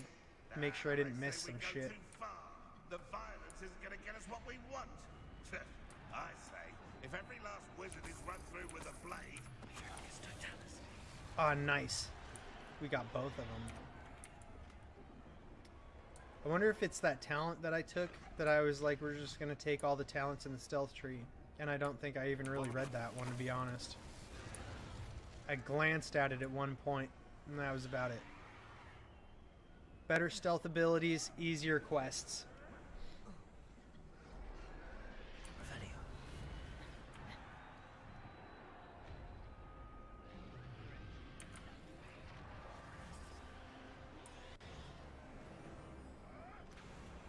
Did you hear those goblins? Ramrock and the poachers must be working together. Poppy, something's going on behind you. What the fuck?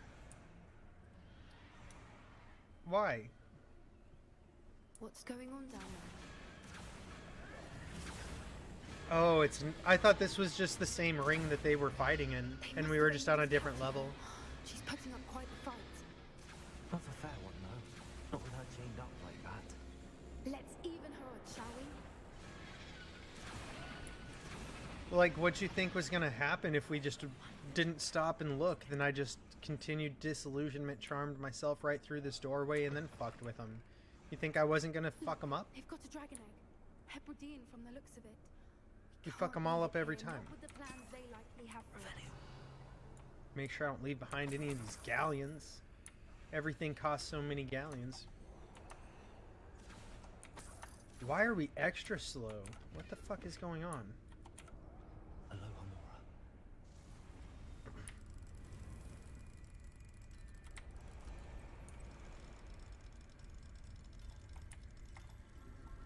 Easy peasy. We took the long route, but we got to it. It's just a circle. Alright. Give me that egg. Give me that purple egg. Alright, I have the egg. Yep. Ready. The elements of surprise will only buy us a few seconds. Well, Let's make them duh. count. Careful! Ramrock's one is badly attacked. Ranrock's dragon. What the shit?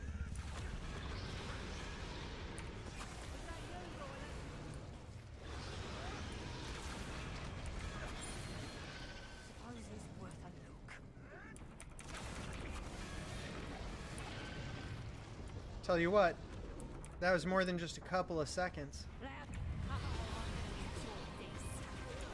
It was everything except these guys. Oh fuck, wrong button.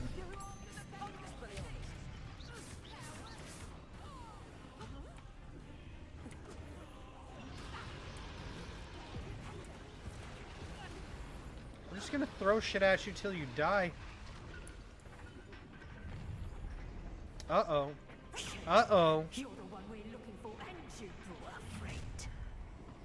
Time to get... Stop right now, nice and steady. Oh, she was changing. I was just like, what the fuck is happening here?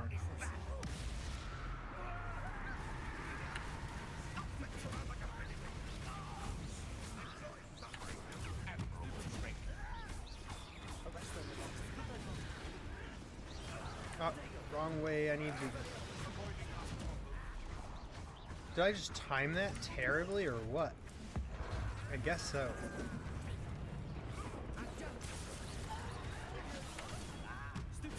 Get fucked. Try leaping at me all stupid and shit.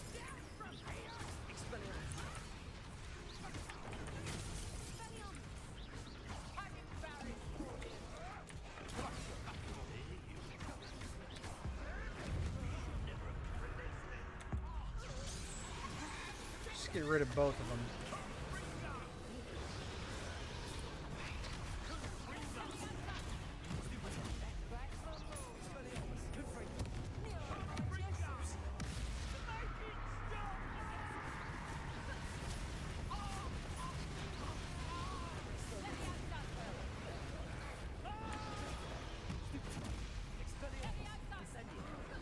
I thought I was on this one. I miscounted.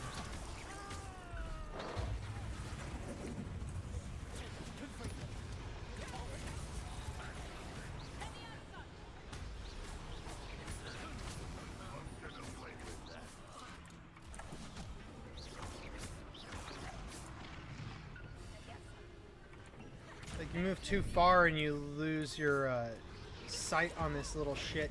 I was just gonna try to take his bolt, but I also don't like leaving my back to people like that.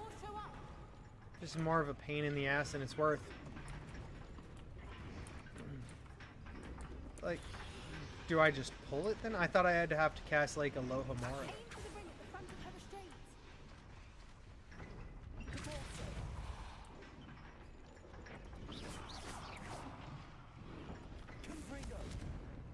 Well, like, make one of them work.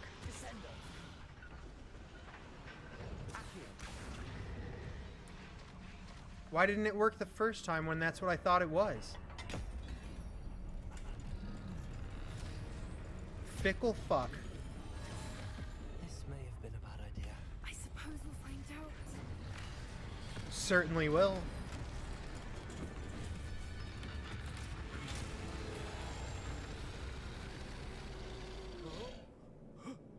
Ooh. Eat him. Fuck these dudes.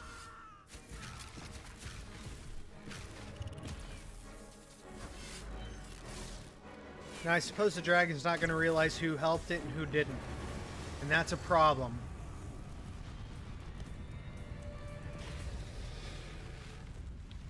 But since apparently only the students understood that they could use Protego and save themselves, It works out? Why are the adult wizards so dumb?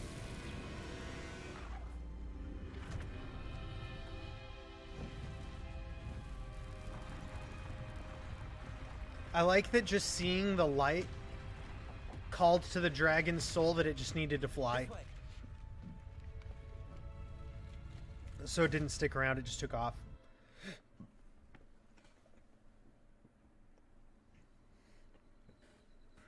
I like it. That was a Hebridean black. I'm guessing the egg we have belongs to that dragon. Yeah, I don't know why you're saying that and like nodding like it's a good thing. It's not good. Have left without it. What now? She didn't exactly leave us a calling card. I don't know. Nothing about this day was expected. Not the goblins, and definitely not the fighting ring. The last thing I planned on was a dragon egg. And the poachers saw us, which cannot be good. I mean, obviously, but at the same time... Should we expect trouble from the poachers? I guess it's more of a risk to you than me. It'd be foolish not to expect it. They're not a forgiving lot. I'm sorry to say that you likely have a larger target on your back now because of what we just did. They already wanted to fuck me up. For more than just, you know, fucking up their plans every time I've come across them. They don't like me. That's fine. I'd much rather we have it than the poachers, at least for now. But I don't think we should keep it indefinitely. Well, It'll be obviously. hard hiding something like this from Professor Weasley for long. That's actually a very good point. We aren't helping ourselves standing here. And if I put it in my vivarium, it's probably just going to eat everything else, right? So that's not good. If there's anything the poachers are good at, it's tracking their prey. And right now, we're it. Yeah, okay. Be careful, won't you? I shall see you back at the castle. Okay. If that's the case, then I'm gonna... Oh, I can't do it right now. It's gonna make that have to happen first. Oh, nice. Yeah, see, I just saw it pop up and didn't pay attention to it. And just saw the level up and guess made assumptions. That's fine. No level ups. Not for me. So sad. It's time you learned the transformation spell. After you've completed the required tasks, I can transfigure shit now? prove useful in finishing your field guide, attend my class to learn the new spell. Afterwards, we will discuss your progress thus far in the term. Hey. None of that shit. Alright? You're the ones who didn't invite somebody who knew Merlin magic as a first year. That sounds like a huge oversight and a massive fuck up on your end, not mine. The Thestrals, and they're up here.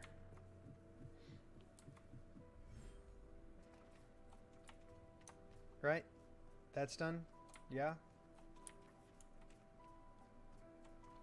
Do you, like, collect a thing for that? Or is it just like, look, a little Thestral? That's cool. Let's see, where's this? We'll brush them.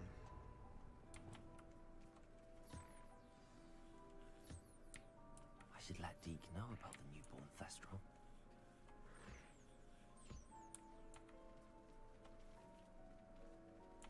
Did the female just like my named Thestral? Did she just like fuck off? Like, I had a kid, now I'm gone, I'm out of this fucking place. You can have all the males to yourself. Like, cause that wasn't the goal. I was hoping to have more Thestrals. Oh, okay. You're just way over here off on your fucking lonesome.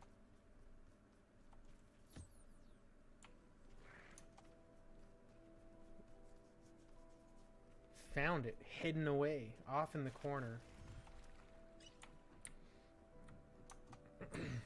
Alright.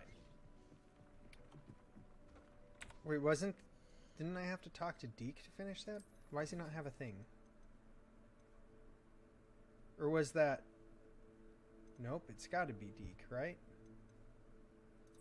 It is. I guess it just didn't show me his quest because he wasn't primary. I thought it'd still show up at some capacity like all the rest do. You'll be pleased to know that a little Thestral was born. How wonderful to have more Thestrals in our world. Such misunderstood beasts. I'm sorry that we can both see Thestrals, Deke. Deke is privileged to see such majestic beasts, but sometimes wishes Deke couldn't. Deke is to blame. What do you mean? Are you to blame, or is it just Years survivor's ago, guilt, pal? Deke's master ordered Deke to help him capture a phoenix. Okay. The rarest of all beasts. Yep, we need one of master had those. Spotted high on a cliff. The phoenix was the most beautiful beast Deke had ever seen. Deke begged Master to leave her be. When Deke hesitated to climb up the cliff as ordered, Deke had to punish himself. Oh, that's too bad. As Deke punished himself, Master grew angrier and angrier, and in his frustration cast at the regal bird. What a Deke dipshit. suspects the phoenix was protecting eggs when it swooped down in fear and fury. Before Deke could reach him, Master fell from the cliff. Deke stayed on that cliffside for days, punishing himself, before Tobbs found him. Yeah, see, that's not your fault.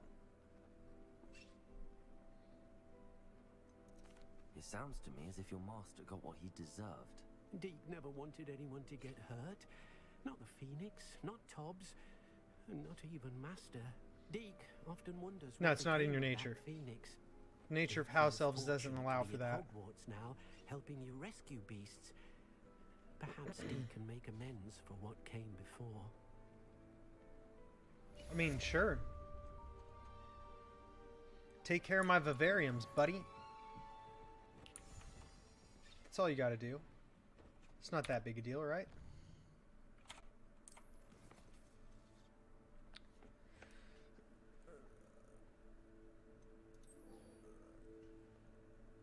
Oh, man. Alright, I need to use the restroom real quick. And then I guess we're gonna have to figure this out.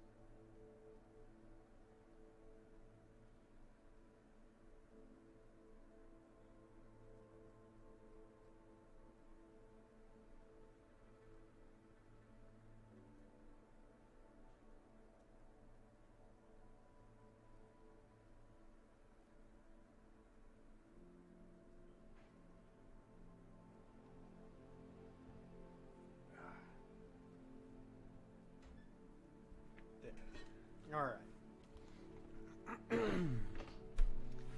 Let's see here. So do we run around and see if we can find these deer calls and the giant purple toads? Or do we do that? I kind of want to do this, to be quite honest.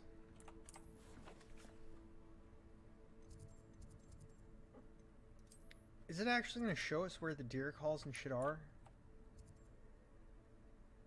Oh my god, it does. That makes it so much easier. I was expecting to have to like run out and search the world.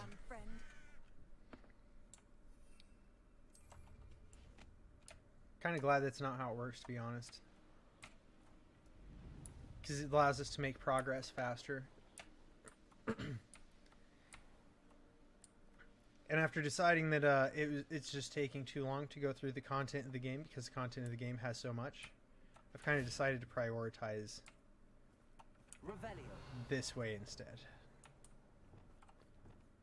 Oh, I don't think I have it. I don't have it on my bar. Okay. I should actually put Levioso there. Well, I guess that's Wingardium Levioso, to be specific. Here we go.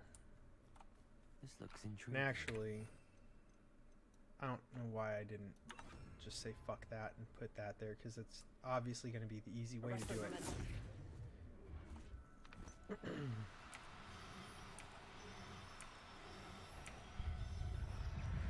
Obviously going to be the easy way to do it. What the shit?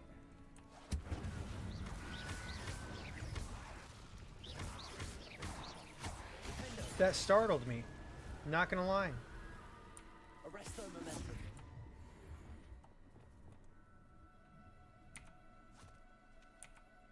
I pressed it and it didn't count it.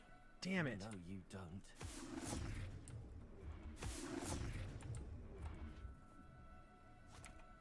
There's been a few times where, like, when I press F, I think it's because it's as it's popping up, so it doesn't register that it was ready. Like, it has to be fully there. Believe this. I feel like I pressed it a moment too early because I see it going.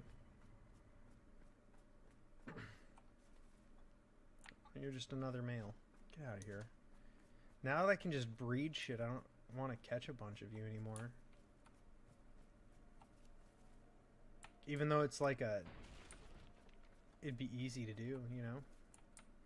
Where's this other thing that's over here for me to kill? Where are you at? Show yourself. Or are you... Oh, you're down beneath.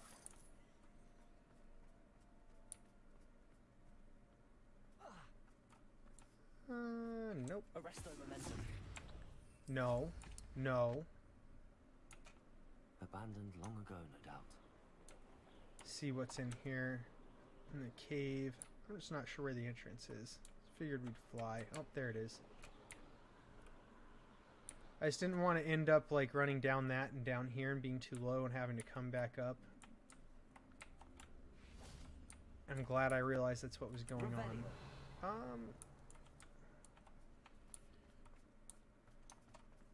Just do this on foot so that I have an idea of where the fuck this is at. Because now I do... in fact, need Wingardium Leviosa to exist on my bar.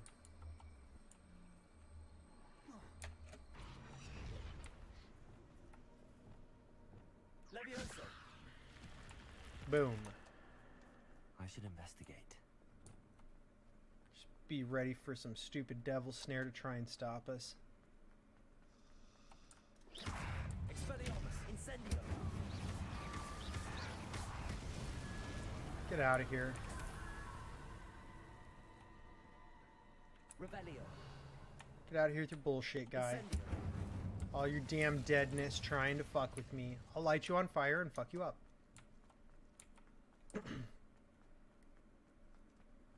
As everyone should. No one should put up with them fucking things. Revelio. Oh, it's just moonstones. I'm not worried about moonstones. Let me fly. My mother would like to speak with me. I believe Okay. she has learned about some of what we've been up to. That's a you problem. Expelliarmus. I'm not down with you. Goblin helmet. Oh, use a mandrake? Well, we can grow these now. So we may as well. You thought you were going to get me with that, didn't you? Take that. We may finally be safe since we rescued the dragon from Horntail Hall. Okay, and Poppy's at 3 broomsticks as well. Alright.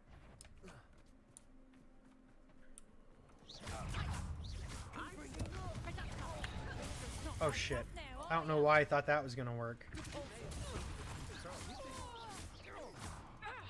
Mistakes were made. It didn't matter at the end.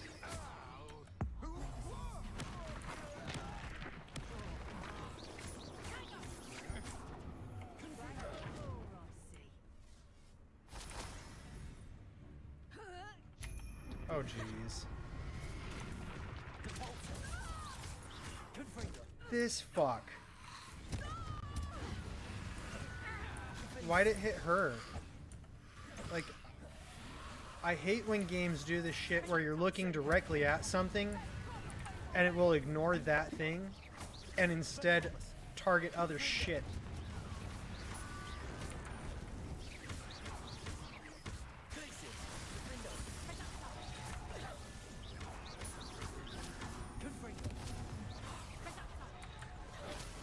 If I'm looking directly at it, it should know where I want it to be.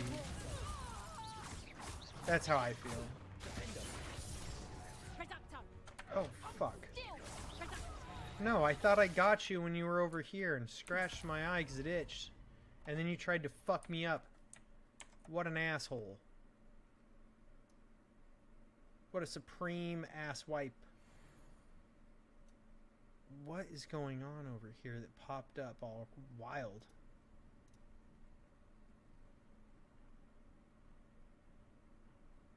Okay, that was weird. I don't see what changed, but it needed me to click on it, I guess, for it to fuck off.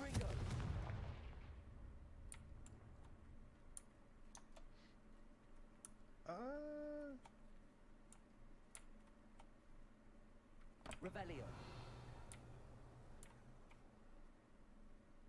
Oh, I did that, huh? Or maybe not. Why is it acting like there should be an ancient magic thing and it's not giving us the stuff for it?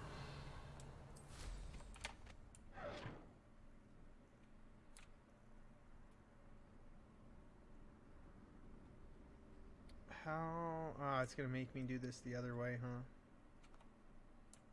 I can't just fly on into the tower. That'd be too easy.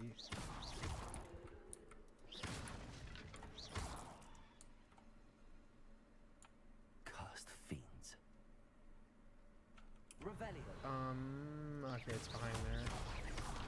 I do feel like I did this and solved that puzzle. I must have done something similar if it wasn't this exact one, I guess.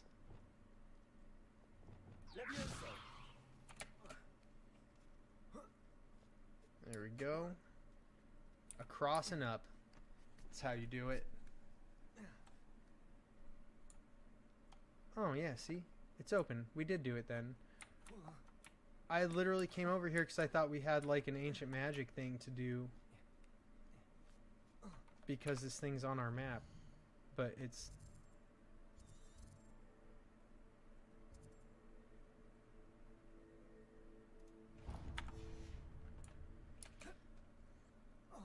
It acts like it was done. But it's still on our map. Why did... What? Is it because there were two stupid-ass little pointless spiders over there in the fucking tower? God damn it. That's tediously annoying.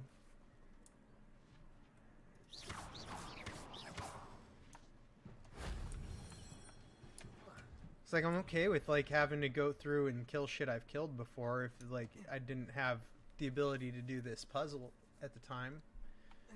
But like, why are you not going to give me the puzzle until I kill everything again? That's extra and unnecessary as fuck. Can you climb that? No, it's just bird poop. Normally things that look like that, it's like a sign that we're able to climb it. So I just wasn't entirely certain.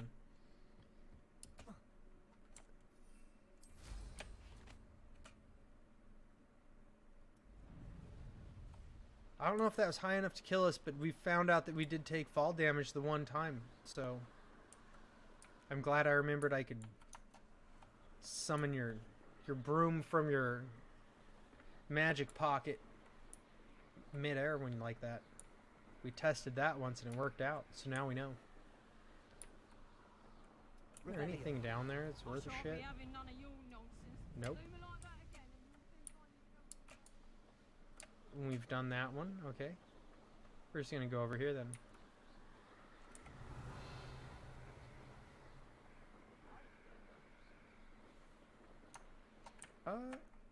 Wrong one.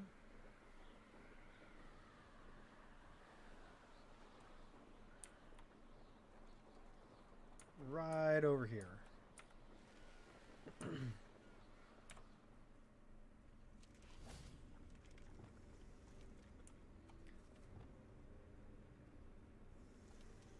Flip a Dugbog when it's waiting to use its sneak attack?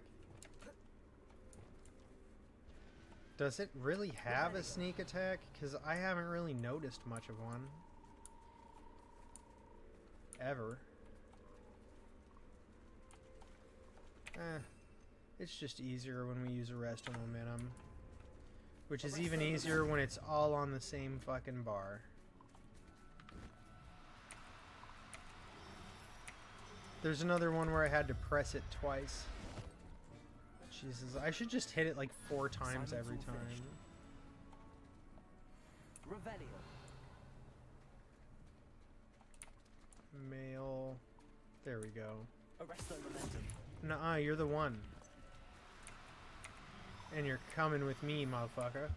Get in my bag. Get in my bag. There we go, now we got toads. So we can get warts. Confringo. Incendio. You thought that that was a good idea, trying to come over here and slap me with your nasty ass dead hands? Fuckers.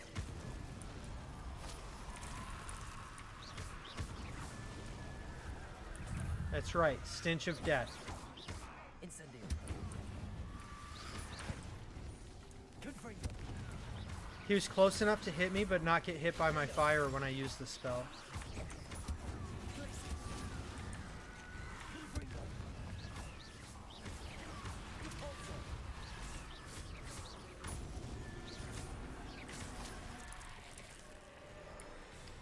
Damn, we got more of these fucks coming out too now. Imagine the audacity.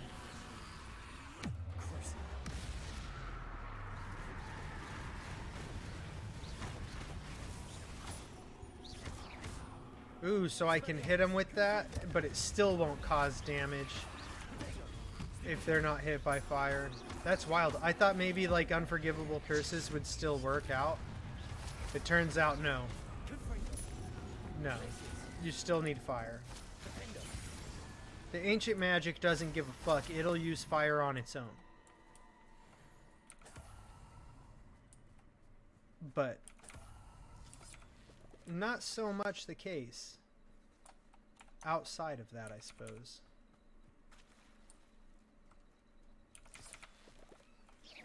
Oh, okay. This could prove dangerous if I'm not careful. I don't know why he says that when you come in these things. Like, there's typically nothing in them. It's not that big a deal. Incendio. That one had an Inferius in it. But other than that, it's pretty much a big-ass nothing burger. These things don't even light up. How weak. I was trying to light all of them at once, thinking maybe it'd give us a thing, and it just... Big-ass nothing burger. Imagine that. Silver 4-eye spectacles. That way you can shift your eyes off to the side like this, and you can still see with your need for glasses and bifocals. I think it's hilarious. They just have that extra lens over here.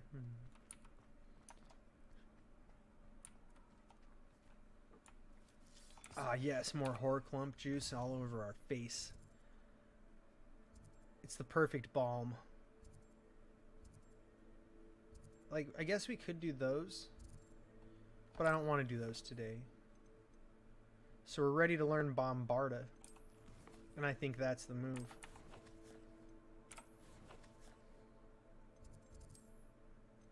Had my hand in the wrong spot altogether.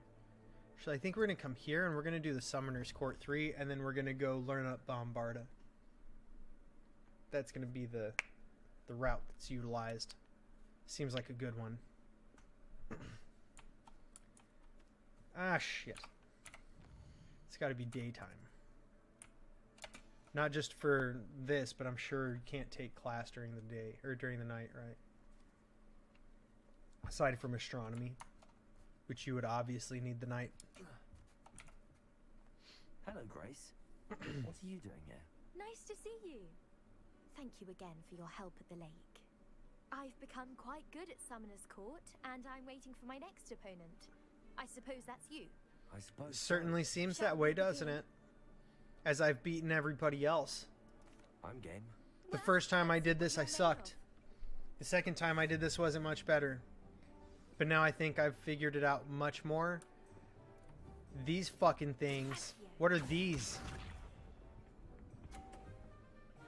Oh, you roll up them and you get extra points.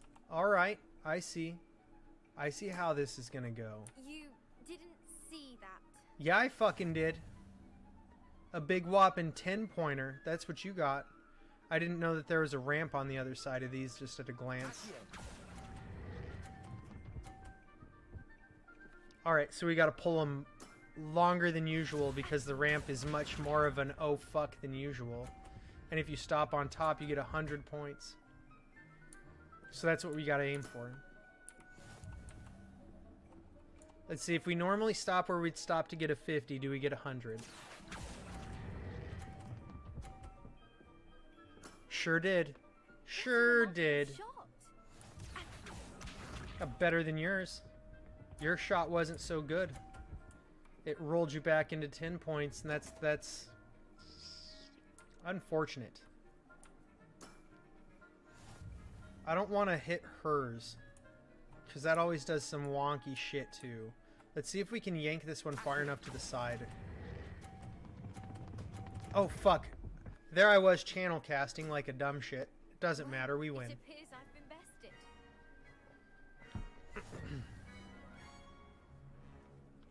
Just holding down the Accio spell like that's how it works. Well done. You cast it twice though. Diving, Summoner's Court. Seems there's nothing you can't do. I mean, it was easy, but I'll just say good game. We'll be nice about it. I did play rather well, didn't I? Only one student has ever beaten me. She's very good. But if you play the way you did against me, you might stand a chance. I just beat you. You've been beaten by 2 students. The fuck kind of rude shit was that? Damn it. Made a big ass mess. That's too bad. That becomes a problem to vacuum at some point in the future. That's future Tim's problem, not mine. Okay. Is it? Oh, I didn't even check. Like, is it still tracking the one? No, it's not. Damn it. Take us to Bombarda.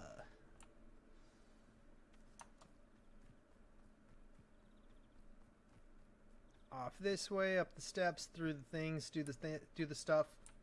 Learn Bombarda. That's the plan. Fuck up a pumpkin because we can. Our magical beast class. Hey, Miss Lady, I have more beasts than your class has. We've only had like 2 things here. Oh, there's 3.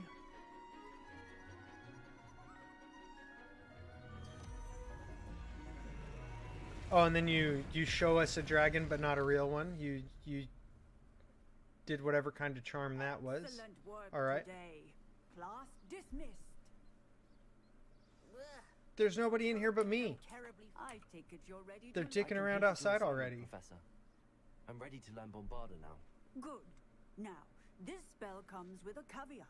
It should only be used when necessary. So every duel. Exploding charm, as you might suspect, can hurt people. That's Use their caution problem. when casting it. No. I will cast it at everybody who has it coming. I will, Professor. I will hold you to that promise. Now, you must be precise in your wand movements. We don't want you blowing your hand off. Why would I blow my hand off? I'm not an idiot. Nice and steady wand movements. Remember, the exploding charm is highly volatile. Well, it's only volatile if you can't follow the pattern and press the buttons, I guess. Well done. Now, let us put it into practice, shall we? Well, first of all, let me put Bombarda somewhere.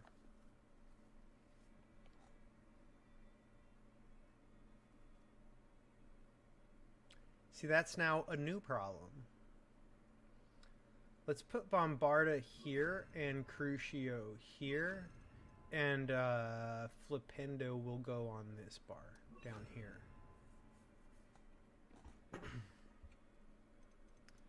And I'll just throw that there.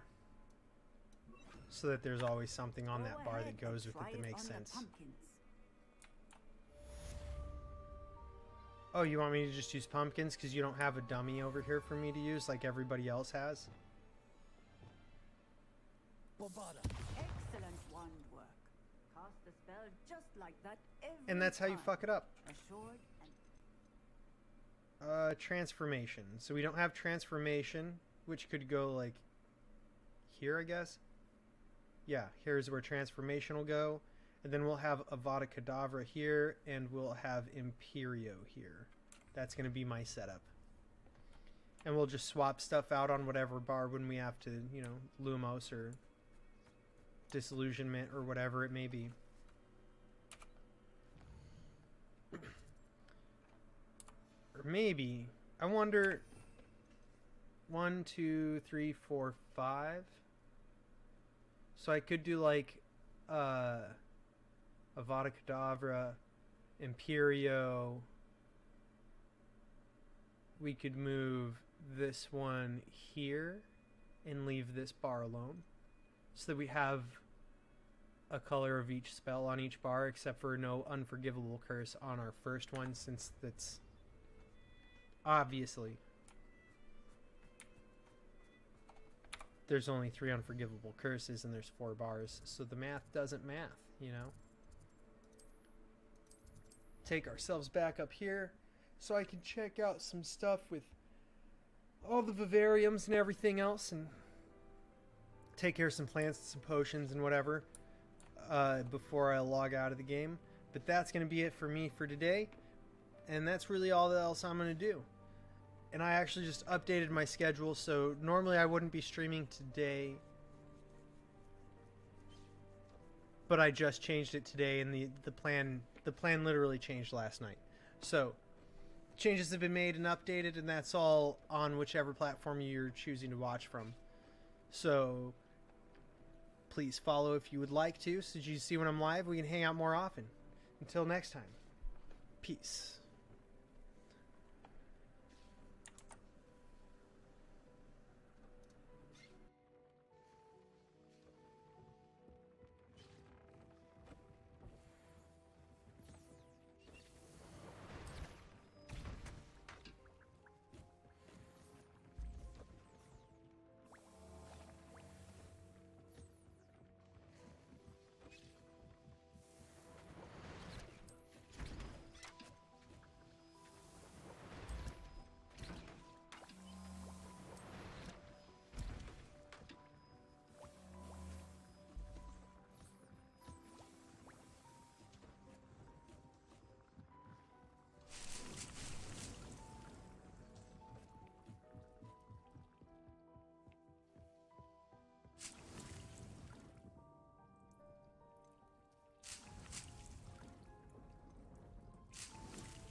You should be proud of all the potions you've brewed.